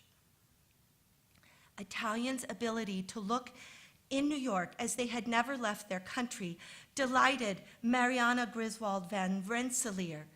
In picturesque New York, she extolled Italians as one of the beautiful aspects of the city for the very reason that they look no different in the New World. Quote, "I have seen Mulberry Bend on an October day when it was full of Italians lounging, eating, working, gossiping out of doors, with faces as beautifully brown and ruddy, teeth as white, smiles as quick, speech as voluble, jewelry as profuse, and garments as party-colored as though they were at home in their Naples, and the New York sun gilded them as radiantly as though it had been the sun of Naples." Although Van Rensselaer is taken with the beauty of the scene, the social worker reminds New Yorkers that Italians are responsible for the city's increased crime. Sargent and Duveneck helped codify the way in which their contemporaries like Riis saw immigrant life in New York. Ultimately, both descriptions in paint and social reform photography served to underscore a paradoxical perception of Italian culture evident in 19th century American critical debate. Specifically, that Italians, heirs to a rich artistic past, live in squalor in New York city streets. In an effort to shine a spotlight on the grotesque working conditions of women and children, Rees and Hine reinforced the popular perception, unfortunately, that Italian men were habitually lazy. Rees wrote, "Down the street comes a file of women carrying enormous bundles of firewood on their heads, loads of decaying vegetables in their aprons, and each a baby at the breast supported by a sort of sling that prevents it from tumbling down. The women do all the carrying, all the work one sees going on in the Bend." That men idle and women work was a visual trope in paintings such as Frank Duveneck's, which typified the norm. Two women, water carriers, cross a bridge while fishermen idle on its balustrade. Their behavior is reinforced by the children. A small girl straining with the weight of her own bucket alongside the women. Two young boys, one of whom's dirty feet cleverly juxtaposed with the majestic view of Palladio San Giorgio. The boys, by contrast, are learning how to idle after a morning of fishing. As the real labor of Venice, the fishing trade, became depressed and tourism took its place, a new demand arose for the old tasks of lace making and bead stringing. Transformations in a local economy were rarely gender neutral, often forcing women into the worst paying and lowest status occupations. In Venice, tourists in search of an authentic society were unlikely to find it, except in the romantic interpretations that the artist provided. Therefore, themes that showcase women's work, such as Sargent's Venetian glassworkers, became a site upon which to identify how 19th century aesthetic taste masked social anxieties. In a time of great industrialization in the United States, Venice, as a pre-industrial society, was bypassing this industrialization and heading straight to a post-industrial service economy. For tourists, the deterioration of a once great republic was the city's most attractive feature. Working women in dim palazzos symbolized a renewal of the past and a consistency with it. As nostalgic representations rather than documentary realities, these imagined female laborers existed in these pre-industrial countries where their production did not threaten United States economic development. The idealization of an antiquated female labor force not only portrayed the Italian as safely existing somewhere else, Italy and the past, it was a response to the real threat of foreign male labor in the modern industrial United States, and neutralized this threat by making all Italian labor appear to be feminine and nostalgic. Images of Italian female laborers then acted against or tried to ameliorate two constraints: the problem of the Italian immigrant, male or female, and the problem of working women of all ethnicities and national origins, causing these images to lie under a double burden. At the same time, within the aesthetic realm of high culture, there existed the allegorical figure of the Renaissance muse, most notably when Italian women immigrated to the United States, they were referred to as immigrant Madonnas. The positive image of the good mother has to be reconciled with the equally strong fear of overbreeding by Italian women, which seems so much a part of the racist eugenics, fear of non-Northern Europeans, even as late as the 1920s. The New York Herald reported, quote, "Then came the period of prosperity after the Great War. It stopped the flood from Naples as a lock gate shuts the currents in a canal. But the children of the sun are breeders. They continue to expand."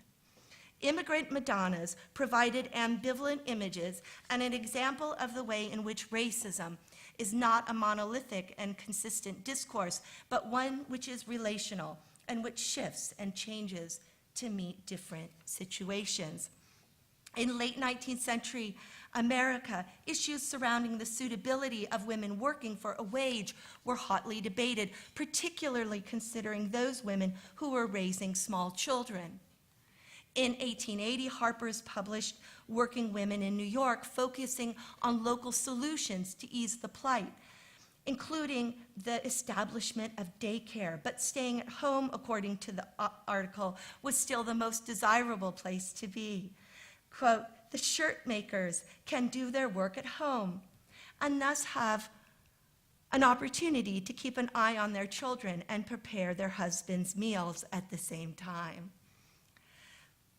The glorification of working at home, a type of idealized cottage industry, can be seen in Venetian genre subjects from the same period.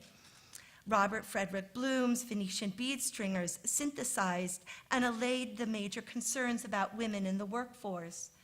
In close proximity to the places where they dwell, attentive mothers are accessible to men as they come and go. Many paintings presented women working in the doorways and alleyways near their homes with their children present. In the dual role of mother worker, such as Sargent's Venetian courtyard, these women never enter a privileged place in society and therefore never become a threat.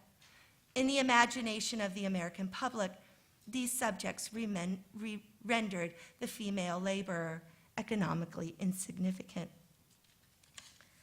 Such stalwart notions of immigrant behavior allowed Sargent's image of antiquated Venice to serve as a visual guide to New York, but with a high art veneer. It was a painting that offered visual reassurances to an elite audience that Italians, accustomed to the squalor of their homeland, could not be expected to behave any differently in the United States and should not expect social reform. During the 1920s, when Niccolò Sacco and Bartolomeo Vanzetti were on trial, all Italians were suspect of criminal activity. Then, a woman walking down the street holding a shawl tightly around her was not seen as picturesque. A daughter recalls the story of her immigrant mother.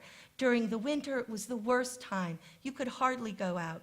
My mother used to wear those heavy, warm shawls. They turned out to be protection for more than just cold. My mother would huddle in the shawl, and when she would go out, and when she would huddle in the shawl, and when she would go out, and then the snowballs would start flying. Sometimes they hit her so hard she was afraid to walk. My mother would pretend she had a knife in her pocket, sometimes just to scare them off.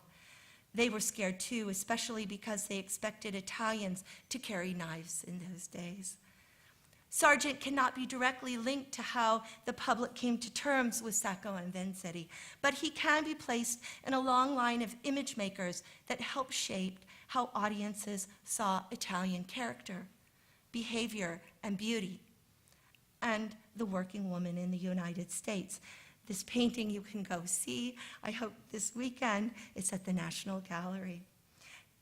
Women's work in the United States, their historical representation offers a timely warning of the destructive consequences of dehumanizing people according to their gender and national origin, and making facile and invidious distinctions between a tasteful object and a human being.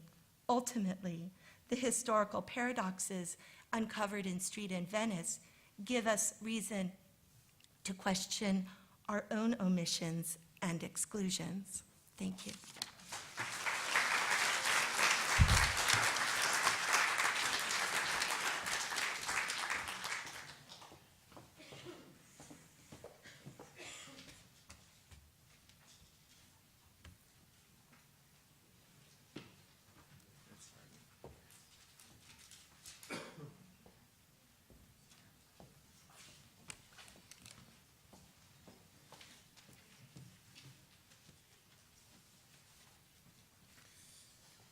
Okay, well, I'm very happy to be here today because I followed all the development of this conference, of the one in Rome, when Melissa Dabakis told me, when we first met, actually, I'd like to mention yet another person who's not here today, Marina Gamboni, a colleague from the University of Macerata, who actually put Melissa and myself in touch.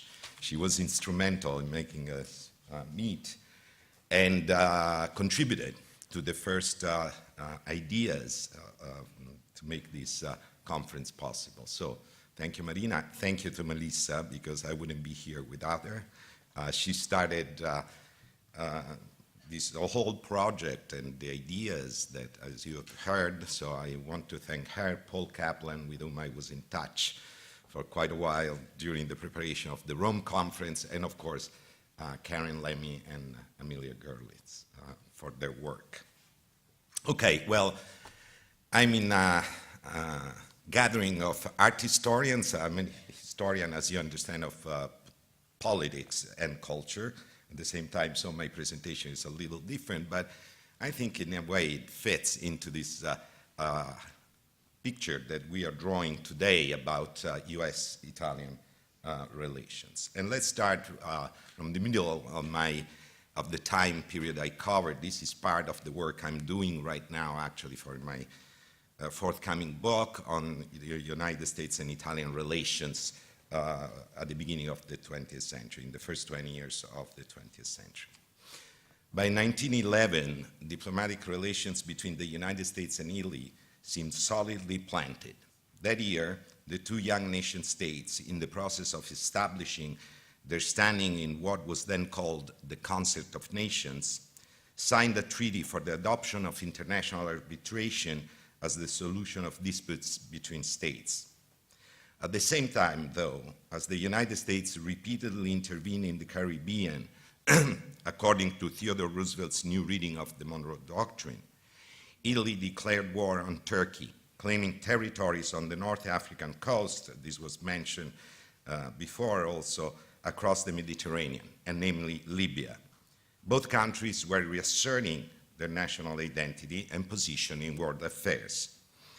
This was the case also of a major event that offered Italy the opportunity to show its achievements to the world.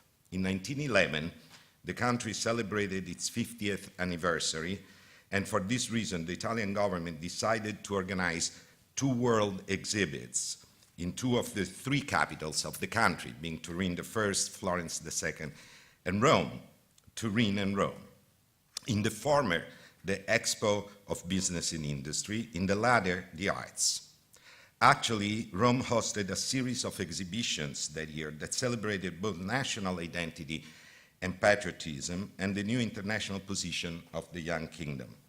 To foreigners, Italy still represented the cradle of past glories, classical art and ancient beauty, but at the same time had started projecting an image of growing dynamism and modernity.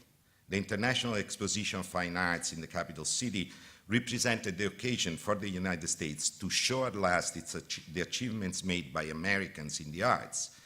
The last such chance had been offered to American artists and architects at the Paris Expo of 1900.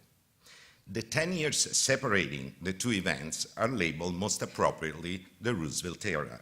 In fact, what President Teddy Roosevelt did for the affirmation of American national identity and the country's position among nations was unprecedented.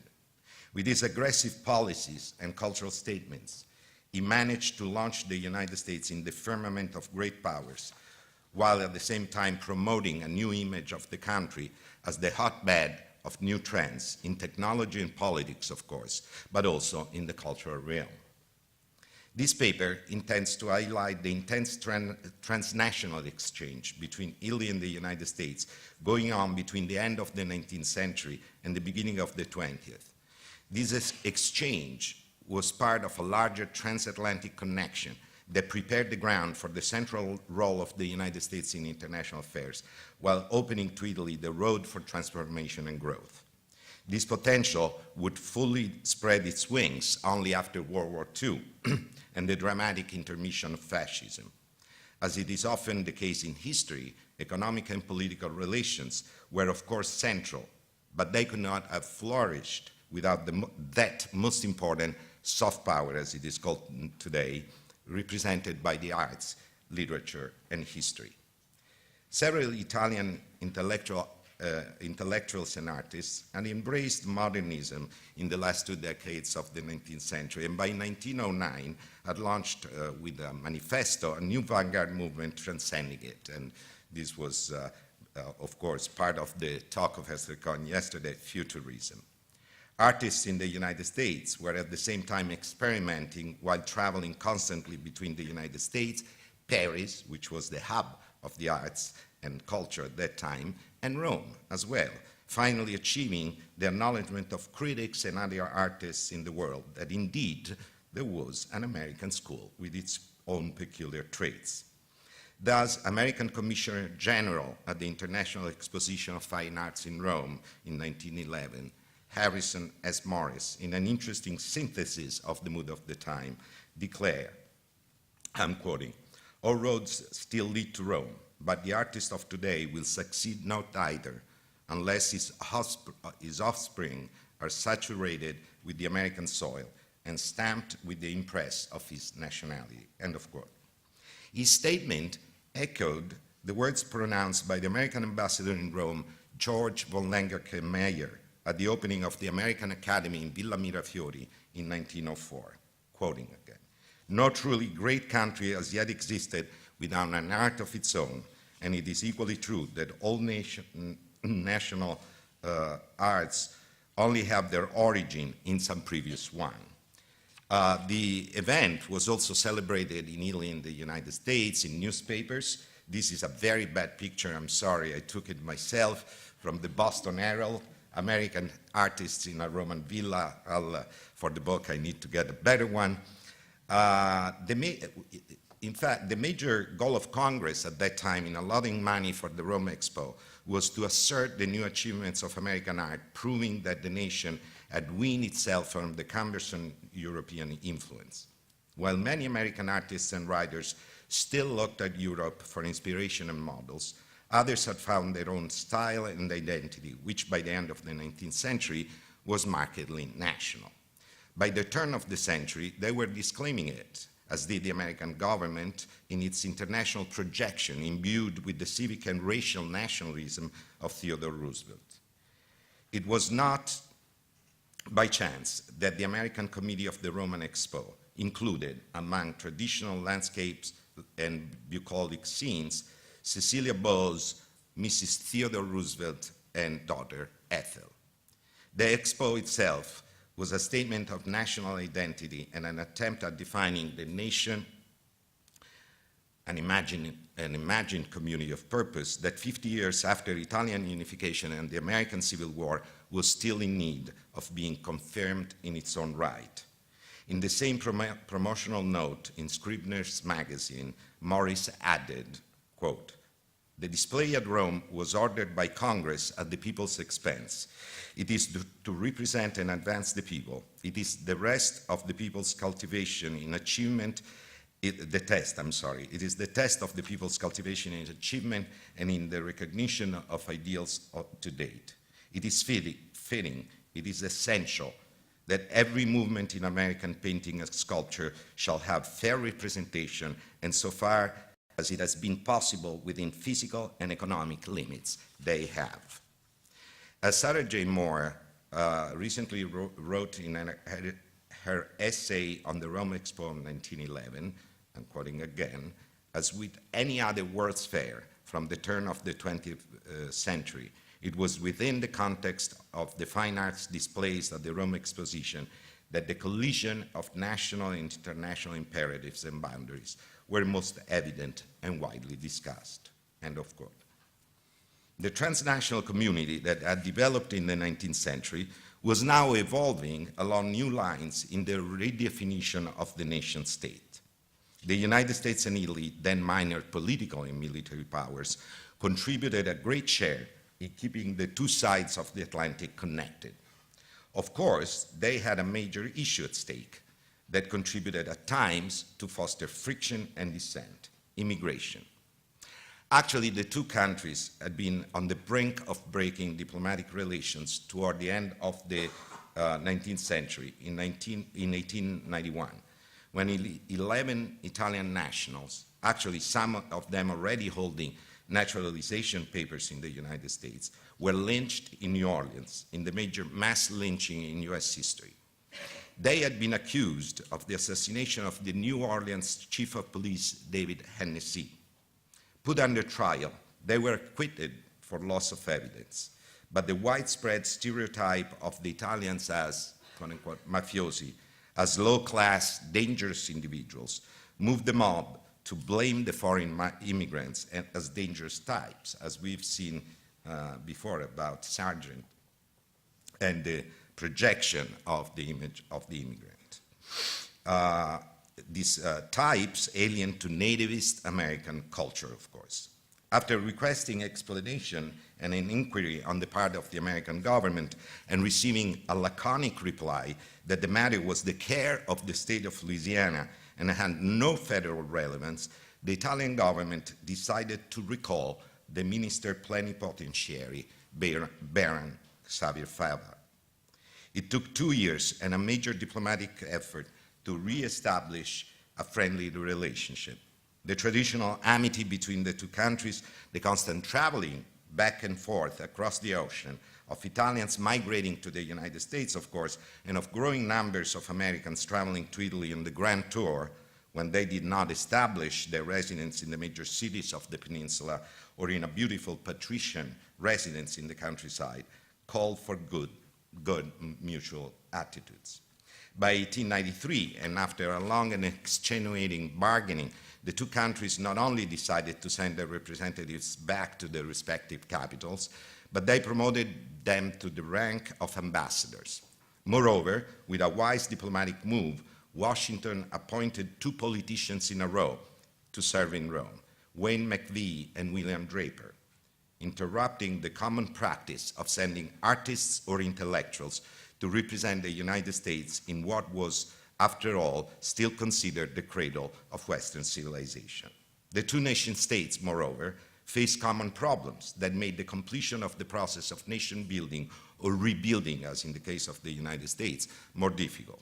Immigration from Italy, immigration in the United States, the Southern question, a shared issue after the unification of Italy and the end of the Civil War. Both southern territories were basically occupied by the northern troops at the end of the two wars.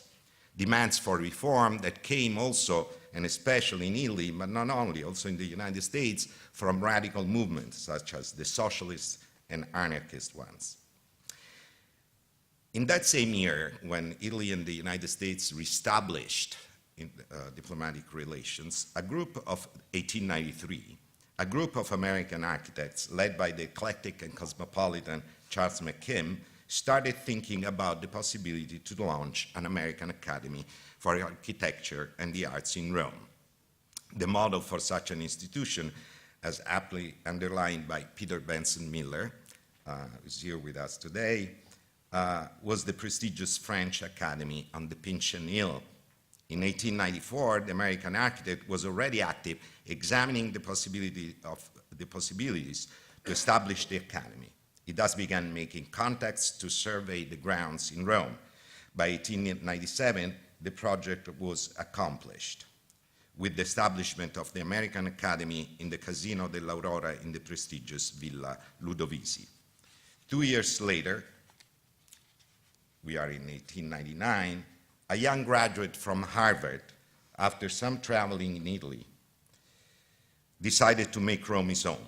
His purpose was very different from McKim's, but was the product of that same transnational milieu that developed on the two coasts of the Atlantic at the turn of the century. And that, although finding its natural seat in Paris, again, had Rome as a major and important reference. Harry Nelson Gay, this was his name, trained in history and politics at Harvard, began collecting books and manuscripts on the Italian Risorgimento. expanding it year by year, also thanks to the advice and support of the then most prominent historian of Italy in the United States, Harvard professor William Roscoe Thayer. Thayer and Gay established a partnership that concentrated mainly on the more recent aspects of Italian history, along the lines developed by those American intellectuals and artists who, throughout the 19th century, had followed and often supported, when not participating in directly in the Risorgimento, the Italian struggle for independence and unification.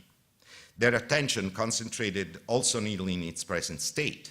In a way, their correspondence and the future creation of the library in Rome, the Library for American Studies in Rome, and later of the Italian Center for American Studies, represent the necessary complement to the establishment of the American Academy. Although their stories differ in many ways, the two institutions represent two aspects of a shifting interest of Americans for Italy. On the one hand, the fascination, of course, with classical studies and the legacy of the Roman past persisted, although coupled with an appreciation for the Risorgimento. On the other, there was a growing interest in the transformation and development of a country many American writers had labeled in the 19th century as backward and decrepit in their diaries and accounts. By the beginning of the 1900s, the image of Italy in Rome started to change in the portrayals made by American painters and writers. To mention just two books and two paintings, it is possible to make reference here to Roma Beata, Letters from the Eternal City by Maud Howe Elliott, published in 1903, and William D. Nowell's more famous Roman Holidays and Others, published in 1908.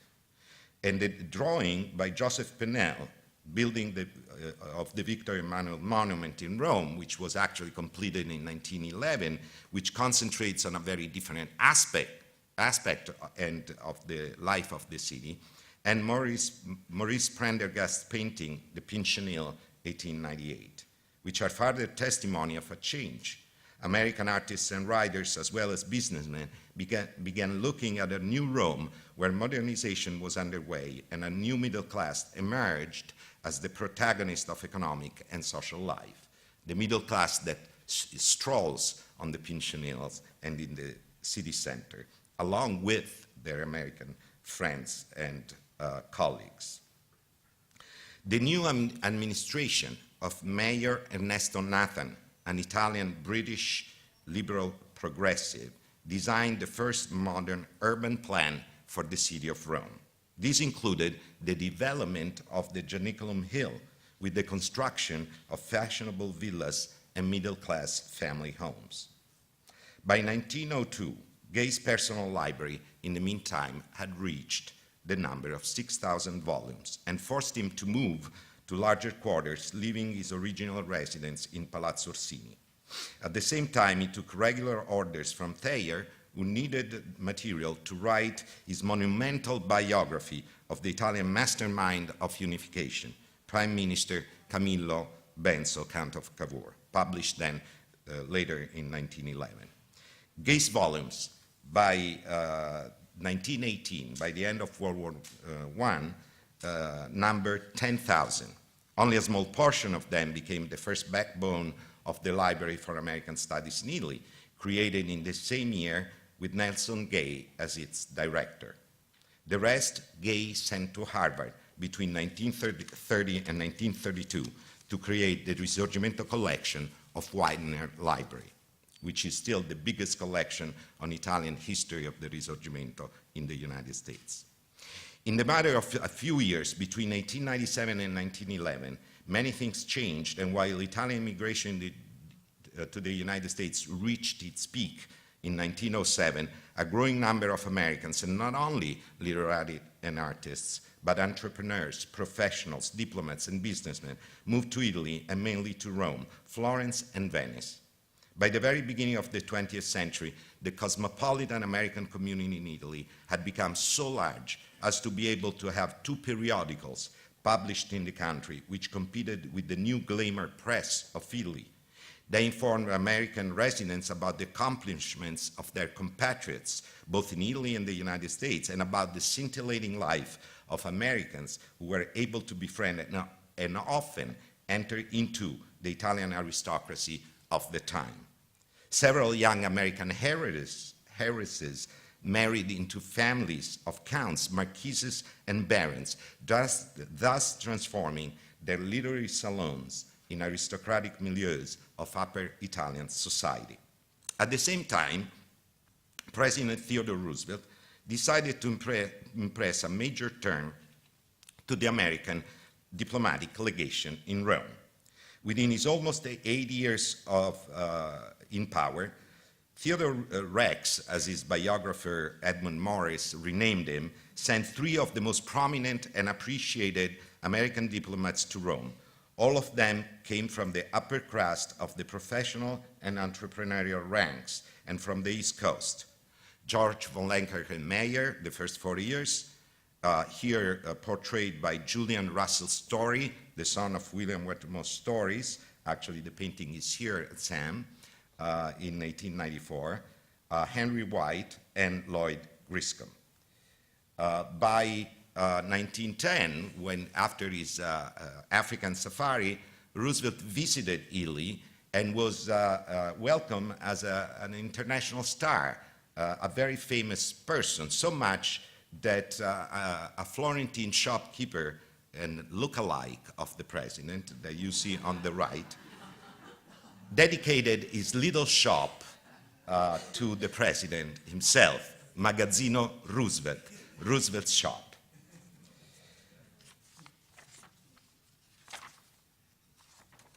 I'm sorry. All 3 diplomats, these 3 ambassadors, became confidants of the King of Italy, Victor Emmanuel III, and played a major role in 2 of the major diplomatic events of the decade: the talks to put an end to the Russian-Japanese War of 1905.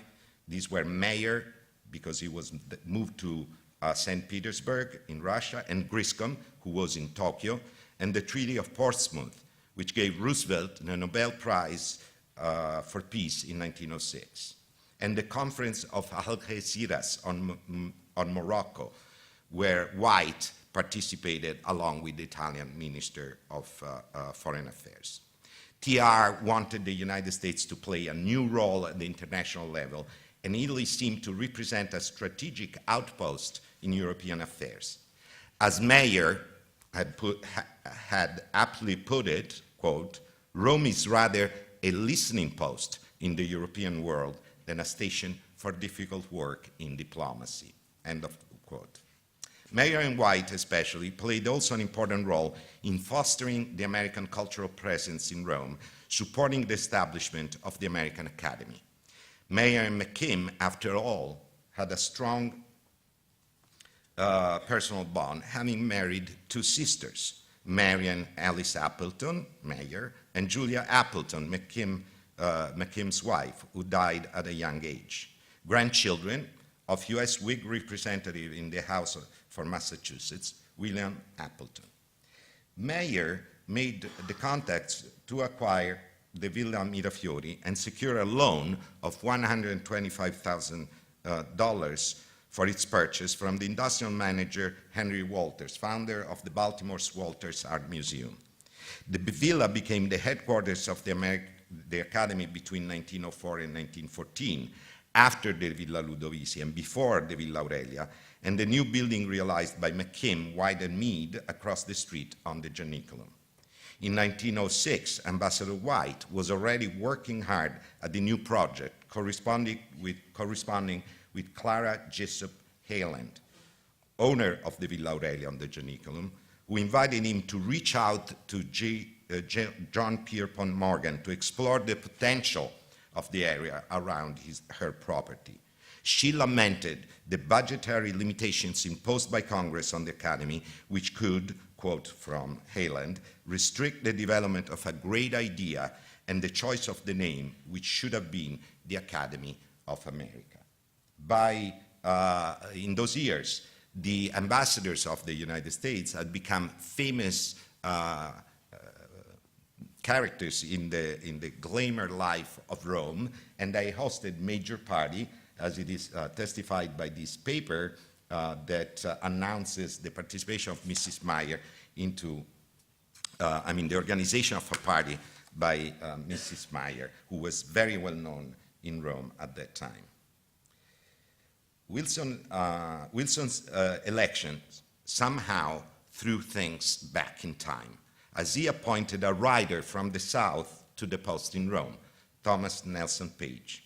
However, although not much versed in transatlantic exchanges, the new American ambassador was bound to watch over the establishment of the American Academy on the Janiculum in 1914 and the opening 4 years later of the Library of American Studies in Rome, in Palazzo Salviati, at the very feet of the same hill.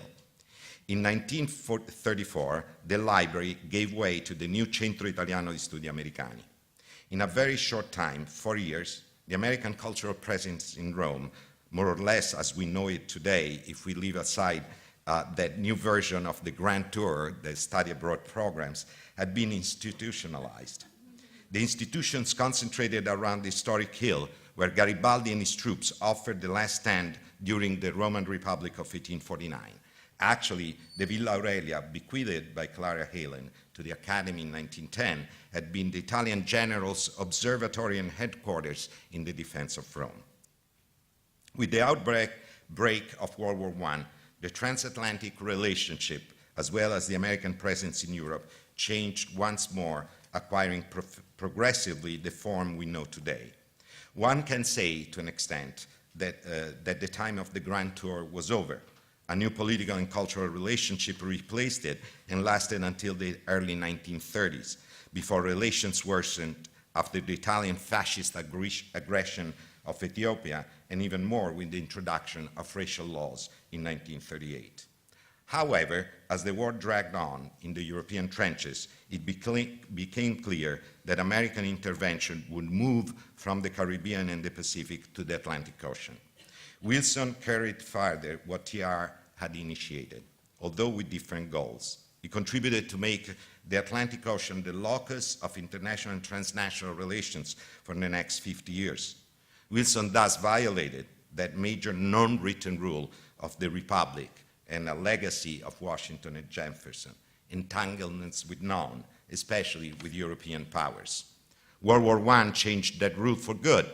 Moreover, it changed the attitude of many American writers and artists toward Italy and its people.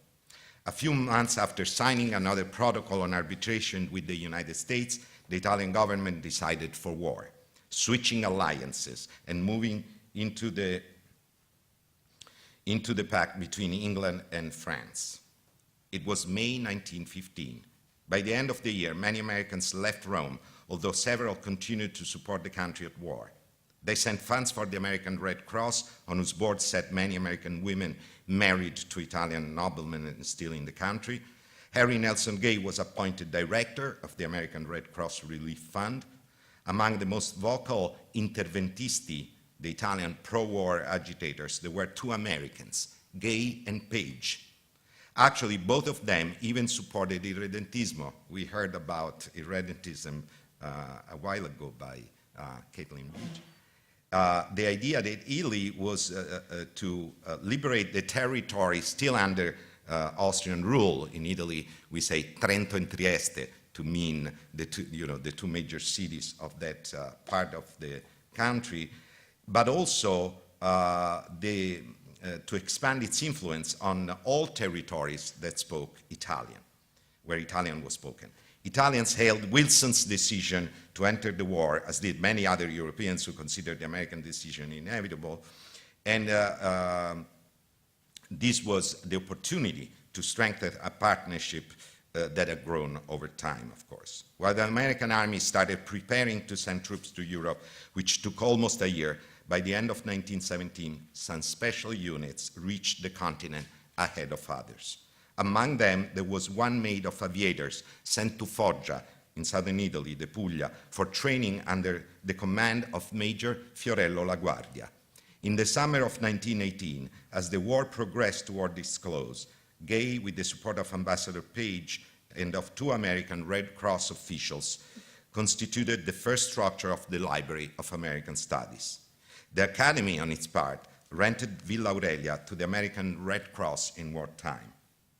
By the time of the Versailles Conference, the position of Ambassador Page had become so pro-Italian as to force him to resign in disagreement with the decisions taken by the President and Secretary of State, Robert Lansing. In writing to William Roscoe Thayer about the new library, Gay underlined the importance of cultural relations, anticipating in a way the public cultural diplomacy of the second half of the 20th century. And I'm quoting from Gay. This is a large enterprise, the Library for American Studies, and its results should be far-reaching. We have need for a similar campaign in the United States. Without much fuller knowledge of one another, Italy and the United States cannot hope to enjoy close international relations, end of quote. Once again, Italy represented a good testing ground for the growth of transatlantic cultural relations. Although Wilson had not adopted TR's strategy, he followed in his footsteps, impressing a major turn to American transatlantic policy. This included the presence of the US in Europe, although American neutralism and Italian fascism in the two decades that followed contributed to loosen up the rapport, leading to a tragic interruption during the war. The foundation of the new transatlantic relationship had been detailed in the articles of incorporation of the Library of American Studies. And I want to close quoting the bylaws of the Library of American Studies that were, for the most part, written by Nelson Gay. The undersigned, Americans now in Italy, convinced that Italy and the United States are at the present moment greatly interested in one another, that for the good and the good of the world, it is the duty of each country to make it easy for these interests to increase, and that an important step on the part of Americans toward the performance of this duty is to provide a method by which precise and accurate knowledge of the United States can be readily obtained in Italy, have decided to form an association to establish in Rome a library of that best box on America. Thank you.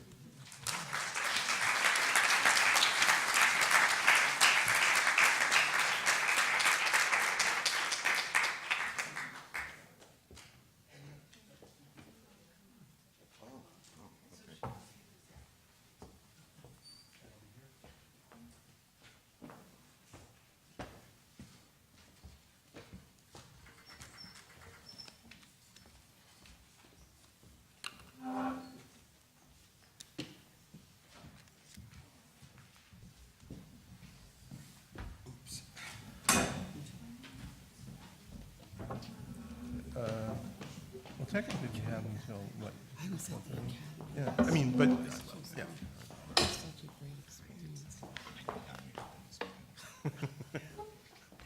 Great.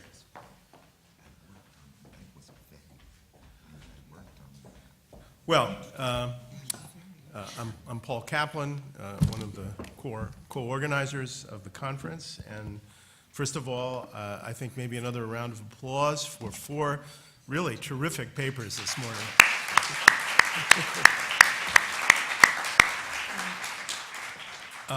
We're also, amazingly, perhaps uniquely, a little bit ahead of our schedule. We don't want to forget about lunch, but we have certainly 20 to 30 minutes to discuss many of these wonderful points that have been raised by the speakers. I'm not going to restate the speaker's theses, but I just might want to put out a phrase or two about each one so that we can be reminded of where we've been intellectually this morning, and seize maybe on a couple of particularly interesting issues that the speakers have raised. In Betsy's paper, right, one of my key takeaways was the role of Italy in formulating Cole's notion of the warning of imperial decay. And I hope that's something we might be able to explore a little bit in the Q&A. In Caitlin's paper about a fascinating object and a very interesting and innovative presentation of it. My takeaway is this co-opting of the object, not necessarily at its manufacture, but shortly thereafter, an object meant to celebrate American emancipation, which becomes a component of European imperialism, perhaps not only in one burgeoning, one falling empire, the Austrian, but also one burgeoning one, the Italian. And Jane's presentation struck me in particular for its focus on this assuaging, this alleviation of American anxiety about immigration, in particular Italian immigration, and the reinforcement that these apparently fully nostalgic pictures might have constructed for a growing American hegemony. And Daniele's paper, fascinating in many respects in the origins of these two intertwined but parallel institutions of the American Academy and what was first the American Library. One of the things that particularly struck me there was the paradox that it was the ambassadors who were not the traditional intellectuals favored in diplomatic appointments for so much of the 19th century, who in fact made the greater contribution to the development of cultural, the advance in cultural relations between the two nations. So that's where my comments initially will stop. I have a few more questions later on if there's time for individual speakers, but I thought we might just open it up right away. And I see a hand right over there. Yeah, I have a question for... And we're going to give you a mic, I think, because this is all being streamed and recorded. And it'd be great if you could just quickly identify yourself. Hi, yeah, I'm Christian Cloak. I'm a postdoctoral fellow at SAM right now. My question's for Dr. Kornhauser.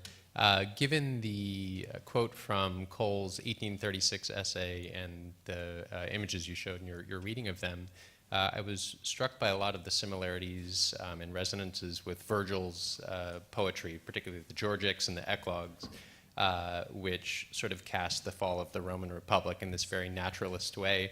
And I was wondering if those were works that Cole had encountered during his time in Italy or at some other point in his life. Well, Cole, as you may know, was a poet himself of some quality and was raised, in England, very influenced by Romantic poetry. In the course of our research, in his own extensive writings, he would frequently quote from British Romantic poetry, from Shakespeare. Virgil, Alan Wallach is sitting on the second row and has read probably everything Cole wrote.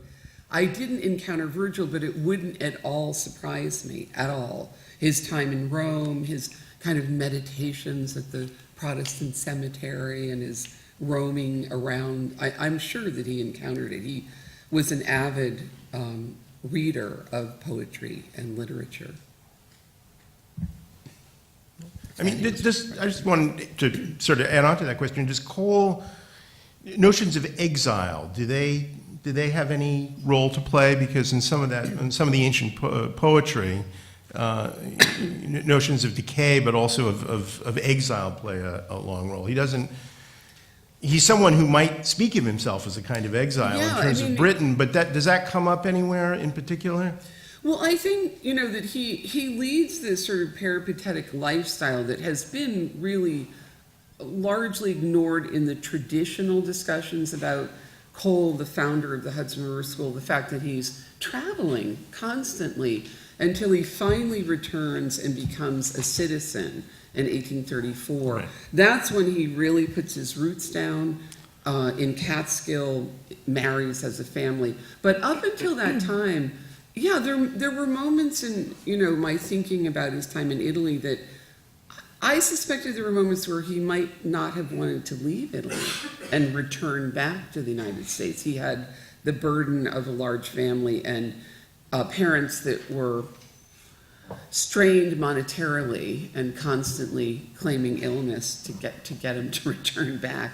But I think the United States does become clearly his home, and he assumes this mantle of being the major landscape painter. So maybe the voluntary transatlantic experience confirms his American identity in a curious way. Yeah. Yes, Alan is. Yeah. Alan Wallach, College of William Mary Emeritus. Well, I think he comes back and he's disappointed Yes, very in his reception in England, and writes a very impolitic letter, which Dunlap publishes, where he expresses his ire about the English art world, and he takes out citizenship in 1834. But by the end of the 30s, he's getting very restless. And I published an article a little while ago in a book called Transatlantic Romanticism, in which I think I may be the first to have done this. I discovered years ago in Cole's correspondence that he's fantasizing moving back to the old world because he is tired of he doesn't feel American patronage is sufficient to his ambition. And he keeps working away at that. When he's in Rome in 1841, he paints a second version of The Voyage of Life, which he wants to show in England. That doesn't quite work out. He also submits a painting to the Westminster Hall competition in 1846 as Prometheus, in hopes he will get a commission there, or maybe get to paint even a mural in the new Houses of Parliament. So he still is focused on, and wanting, but never really achieving some sort of reputation in London. Maybe I think you're absolutely right that there are these quotes of, when he leaves London, he was very discouraged of, feeling ignored. And to be honest, when you see our show, the section on London is filled with the great paintings that inspired him, but the work he produces in London is quite modest. And I agree with Alan that our decision not to cover the latter part of his career in our exhibition is because of his deep disappointment. After his tour de force paintings, The Course of Empire and the Oxbow, are exhibited at the National Academy, he writes himself that he doesn't believe the public understood them, particularly the Oxbow. And as years go by, I believe he lost that great, this need to provide manifestos to the American public. He gives up on them. And his later paintings acknowledge this course that America is headed toward, which is the course of empire. And so it's fascinating.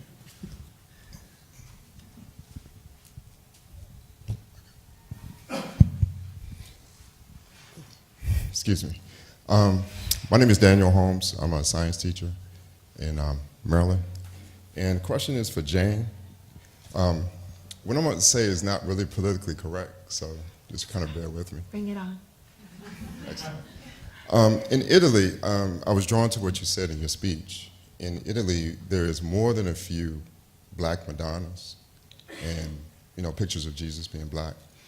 And with the discrimination that the Italians suffered when they came to America, particularly a lot of the caricature of them was being really darker skinned.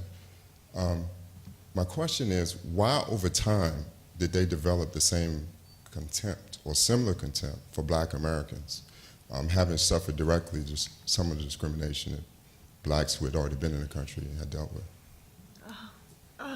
There's a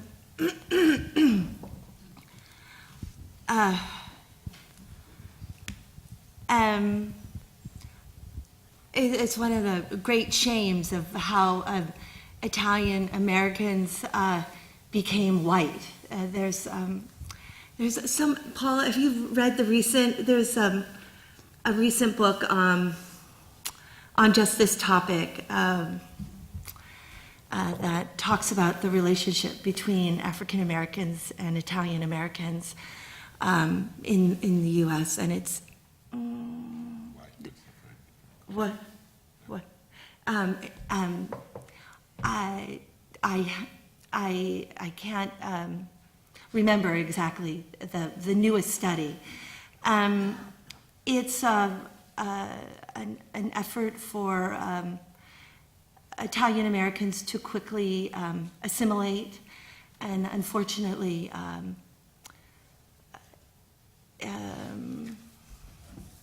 does anybody have anything to contribute? Because I'm, yeah. Yeah, no, indeed. Actually, I taken it out for reasons of time. I had a quotation.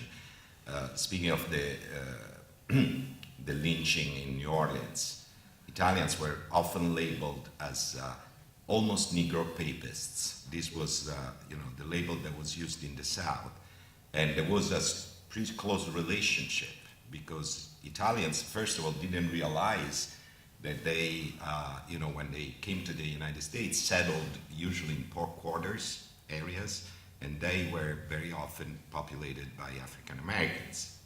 So and they befriended African Americans. I mean, in Italy, there wasn't this perception of the color line, like in the United States.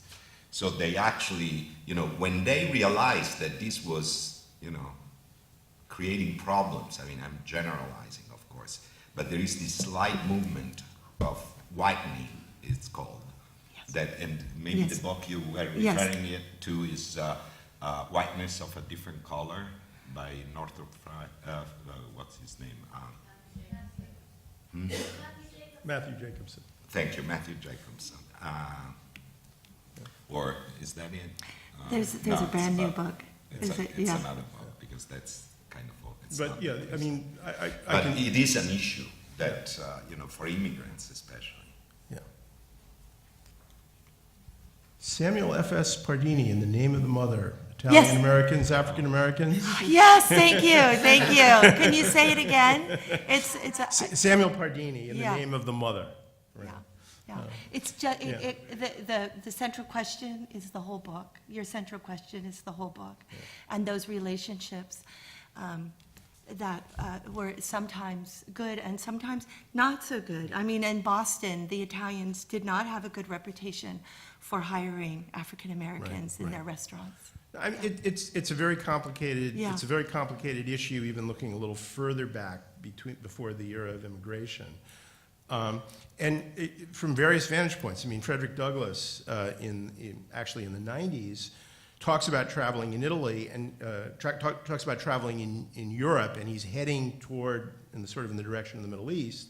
And when he gets to Italy, he talks about a sort of a darkening of complexion, as if he's reached a kind of transitional zone between whiteness and blackness. Yeah. So that if Douglass is talking about, this is a very widespread view. Interestingly, in the middle of the 19th century, many Italians, when they met a white American, expressed surprise that that American was not a dark-skinned person. Okay, so blackness has a complicated valence in Italy, and also even with respect to the Americas. But the struggle for whiteness, which some in the Italian American community desperately desired as a raiser of status, led in many ways to racism. In the Name of the Mother? Yeah. I guess I'll stand up. Let me look for another. Oh, Yes, my name is Barth Root. I'm a docent here at SAM. And my question is the context of the American sculptors in mid-19th century going to Italy, particularly Rome and Florence, and Hiram Powers, and how the Greek slave fits into the picture of that eventual evolution to the black abolitionist, and then more broadly, the Memorian flock and Edmonia Lewis, and perhaps Harriet Hosmer and others. I think that's Caitlin. Thank you for the question. So Powers goes to Italy in the late 1830s, and his career is actually financed by John Preston, who is a Louisiana and South Carolina sugar planter. And so a lot of his early career is very much financed by a slave economy, and he sculpts the Greek slave as a sculpture that really can take on a number of different valences in different places. So it can be appropriated by abolitionist discourse as much as it can be in a genteel southern plantation home. And so it kind of shifts through these different spaces. When it's in New Orleans exhibited, it's displayed in a cotton factorage house with a red slave auction flag. So it slides into spaces of anti-slavery discourse as much as the space of slavery itself. And so that's one aspect of how Powers' career is kind of coming up against the issue of slavery from a number of different directions. Peter. Thank you, all of you, for wonderful, suggestive papers that sort of work together very well. My question, though, is for Betsy, and you threw up that last slide comparison and didn't really. I mean, it yearns for more analysis. Yeah. And consummation and so, drugs. one, I want to give you an opportunity to, play with that smoking gun, Yes. which is pretty powerful. Yeah. I had to cut my talk short because, we, as I touched on, we did a careful examination of the timeline and all of the letters between Thomas Cole and Luman Reed, his patron in New York, and sorting out, actually what happened that led up to his ability to paint the Oxbow right at the moment when he was supposed to be finishing consummation. And working with our conservation department, one of the things we are able to prove is that when he received the commission to do the 5-part series for Luman Reed, and if I get too technical, move me on because we've been working on this for several years. Our painting, we know that he acquired canvases and he actually created 2 identical sized canvases. One which he intended to paint the Oxbow on. He'd been thinking about it since his time in London when he did a tracing from a travel book of the site. He'd been thinking about it for a long time. He had done the on-site study in 1833. He gets the commission for the 5-part series, buys the canvas, but has 2 identical sized canvases, one for consummation, one for the Oxbow. And what we discovered was that in the grounds that he used to prepare the canvases, one has a light pink ground perfect for a northeastern landscape. One has a bright orange ground, perfect for the high noonday sun of consummation.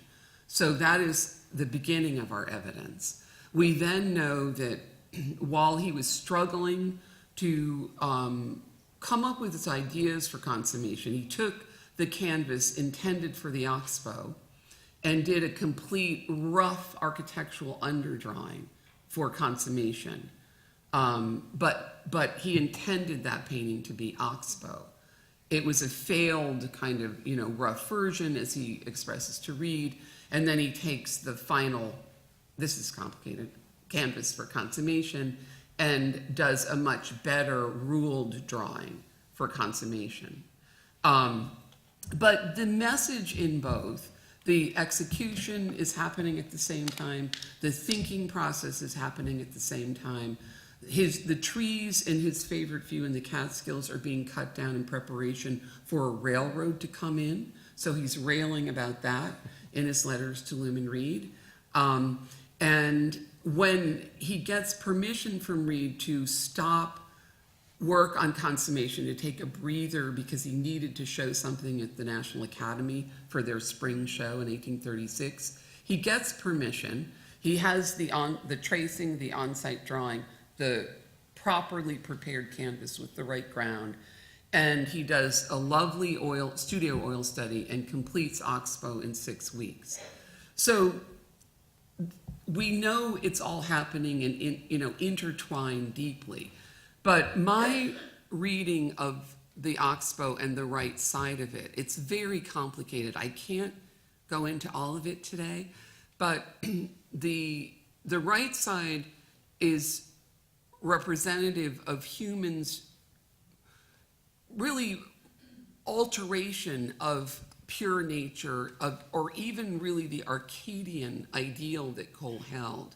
There's a rigid geometry to all the fields.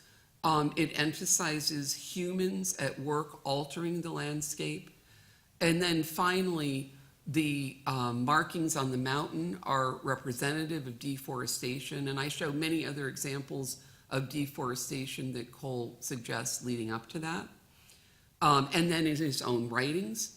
And then finally, the way in which he marks the mountain, I think he intends for you to see it perhaps as biblical lettering. But we have consulted two Hebrew scholars that don't believe that you can directly translate it into Hebrew letters. So the meaning, reading what he writes in his essay on American scenery, reading what he writes about the painting in his letters to Lumen Reed, suggests that it's a manifesto to the American public to honor the sublime aspects of their landscape and not rush to transform it, as was happening in the Connecticut River Valley at that time.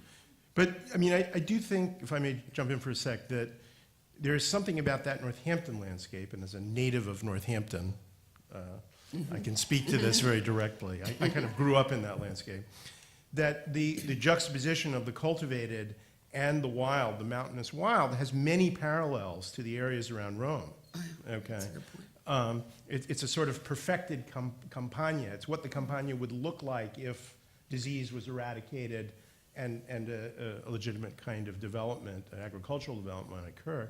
It's also true that American travelers often juxtapose the Connecticut and the Tiber, believe it or not. That's not actually an unusual comparison. Yeah, no, I think that's a fair. I think we have here. Hi, I'm Annalisa Madsen, and I have a question for Caitlin.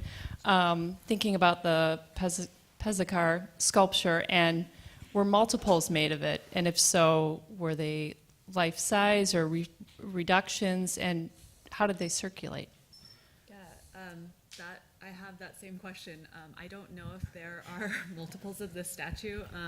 It was modeled as a plaster in 1873 by the artist in Trieste, and he plans for it to be cast to be shown in Philadelphia. So it's cast in Vienna in 1875 in bronze. And to my knowledge, there's only one, although if it was cast in bronze, there could be more. I'm not sure. But he did before making his life-size plaster model, he made several maquettes that I don't believe, if they exist, I don't know where they are. If anyone knows, tell me. But he made some maquettes, and he was kind of working through the modeling process, figuring out how he would produce this work. And then, as the story has gone, he was said to have had a visit paid by the U.S. Navy in Trieste, at which point a soldier who had once been a slave in North Carolina was said to have modeled for the work. And this is reported by the U.S. consul in Trieste. And so whether this tale is apocryphal or not, it was something that got published in a newspaper and kind of became part of the work's origin stories. So it kind of is working from the models in the studio as well as the foundry. There's a hand right in the middle here. Thank you. My name is Luigi De Luca, and I teach at Johns Hopkins University as a biochemist, but I'm also a Hellenist. My question is addressed to Professor Fiorentino. It has to do with you have spoken about Rome as the capital of Italy, as the political see of power, but then there is another Rome which also hosts the Ecclesia Romana.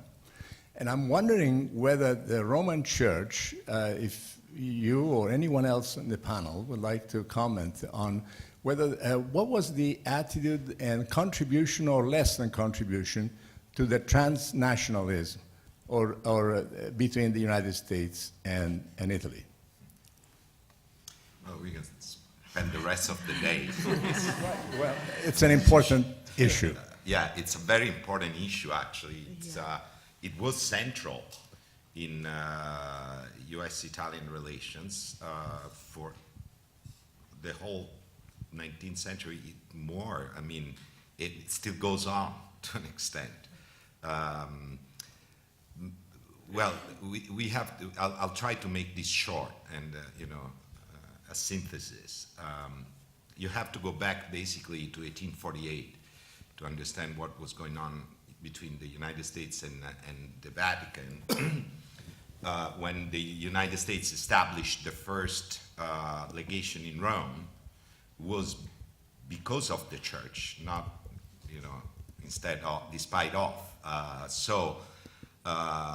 There was a lot of attention, but you have to consider in the United States there was a very strong anti-Catholic, anti-papist movement. There were a lot of Catholics, but the Catholics, as we were saying before, were the lower ranks of American society. Irish, Italian, Poles, and so it was a very defensive attitude. Now, on the one hand, there is the political aspect of it. And there was a representative in Rome for the United States between 1848 and 1868, when Congress decided that it was not worth anymore because it was pretty clear that Rome was going to become Italian soon. So it's quite interesting. The US Congress realizes what's going on before it actually happens. So they, Congress decides no more money for that because we don't have anything to do with the Pope. In the meantime, though, it is that same Pope, Pius IX, who tries to start with terrible results because it doesn't work out. He sends Monsignor Dini to the United States to explore the possibility of establishing a Vatican or papal presence, official, let's say institutional, and doesn't work out because the poor Monsignore is stoned, is ran after by Americans who find out, there's a high prelate from Rome in the United States.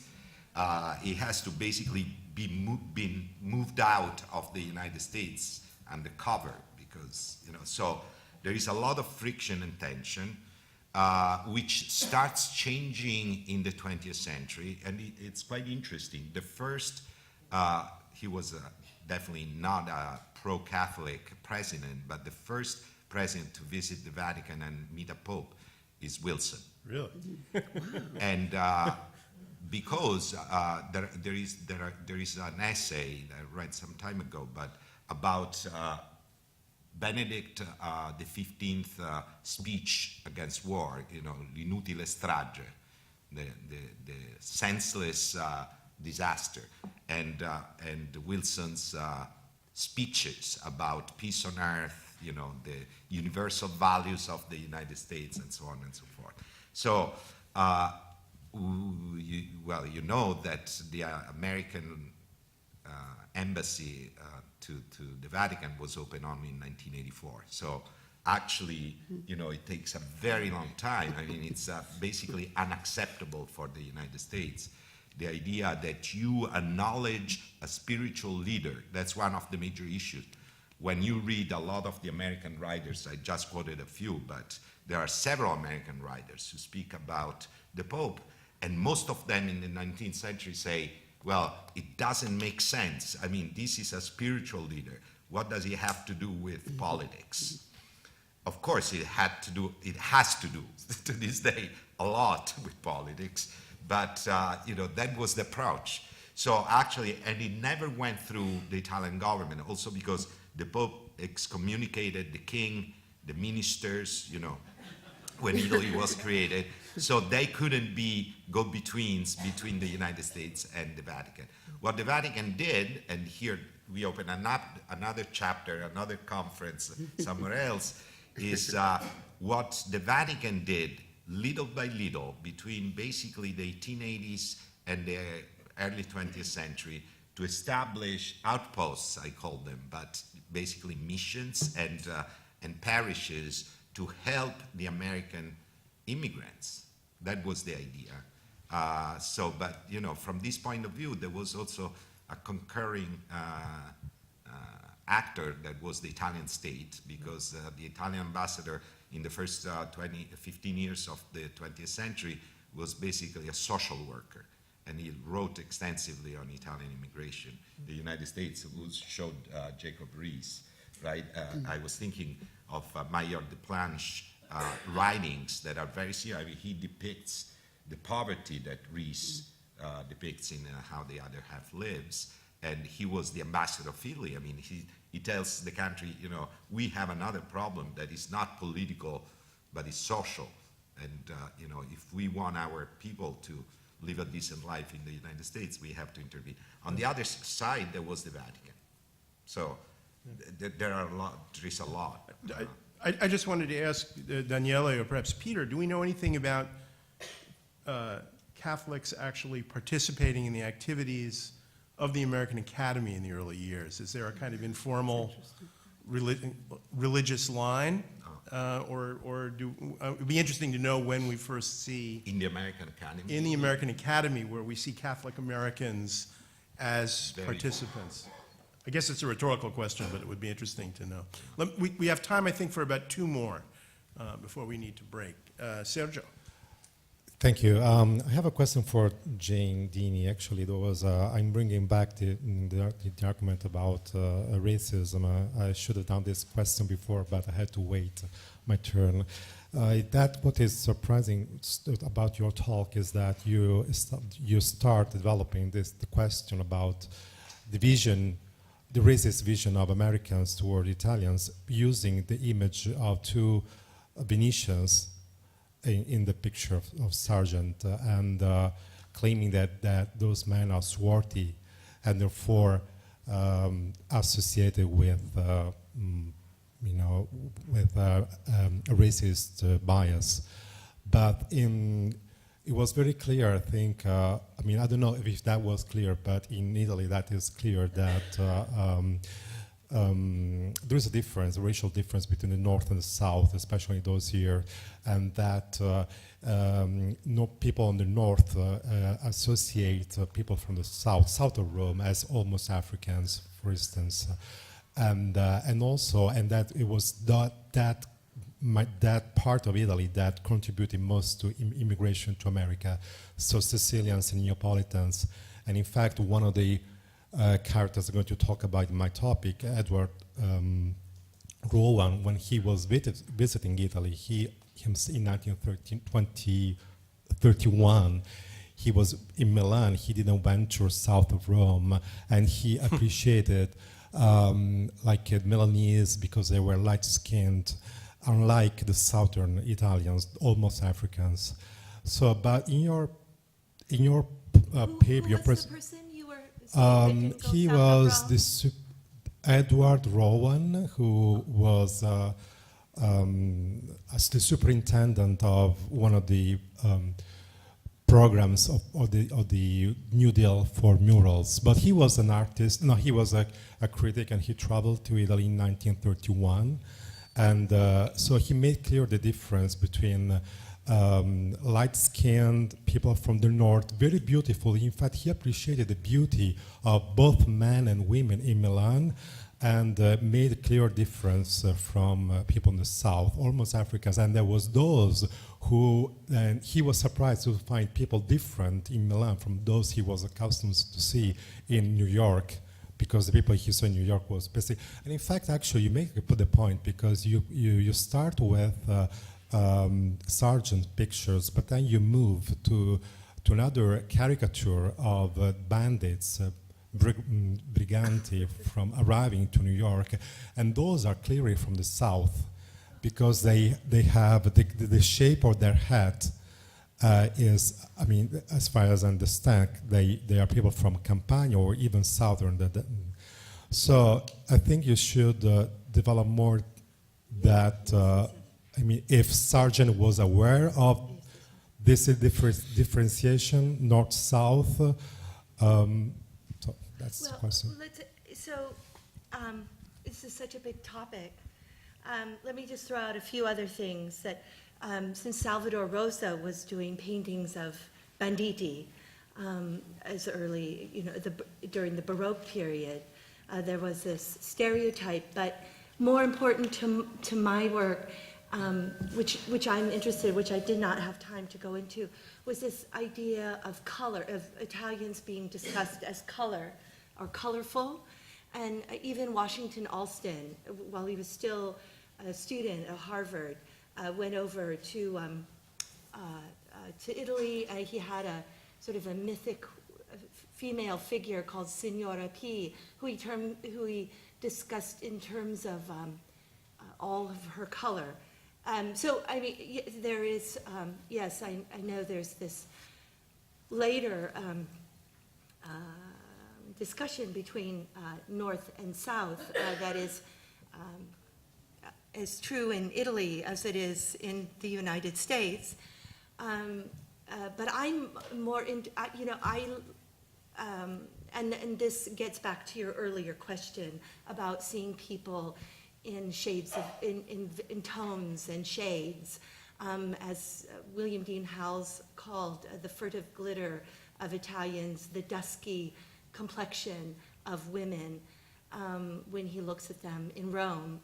And your point is great, but I think, the way in which I'm interested in it is how it relates back, yes, to the artists and how then they see people in terms of colorful objects. But could you say something more in terms of the, and Sud, and I didn't read the most distressing, cruel, in that there was this connection between Southern Italians and those peoples from Africa. And that is perpetuated not just, as you know, in the United States, but in Italy. Yeah, but it's all to try to keep people separate, at bay from. Yeah. By the end of the 19th century, though, in the United States, for example, the work of Lombroso was already known and was quite well known, actually. And by the late 1870s, early 80s, where, they used in the United States the stereotypes used in Italy by Northern anthropologists and, physical anthropologists that claimed that basically Northern Italians were a superior stock. And, so, well, I mean, that's the time of, the rise, I mean, imperialism and the rise of racial, distinctions and also the color scale, different shades. I think we'll take one last one, but it will need to be quick. Did you want to jump in? Yeah, I guess just to jump in, I wanted to kind of also ask, I guess, about the way people are conceiving of race in Italy, but also the fact that there are populations of people of color in Italy from Africa, and I'm just thinking about the monument in Livorno of the Quattro Mori that's there, and so, and just thinking about kind of the tradition from early modern Italy, thinking about the so-called blackamoor figures and how race is figured there, not only in terms of north-south in Italy, but also of Italy in terms of a larger diaspora, and thinking about how kind of that notion of race either fits in or doesn't fit into thinking about Northern Italians versus Southern Italians. How do differing conceptions of what blackness is enter in or not enter into these conversations? Absolutely. Yeah. Well, that's even a bigger issue. I mean, and it's very true. It's absolutely very true. I mean, well, there is no time. We'll talk more about this because it's a very interesting topic.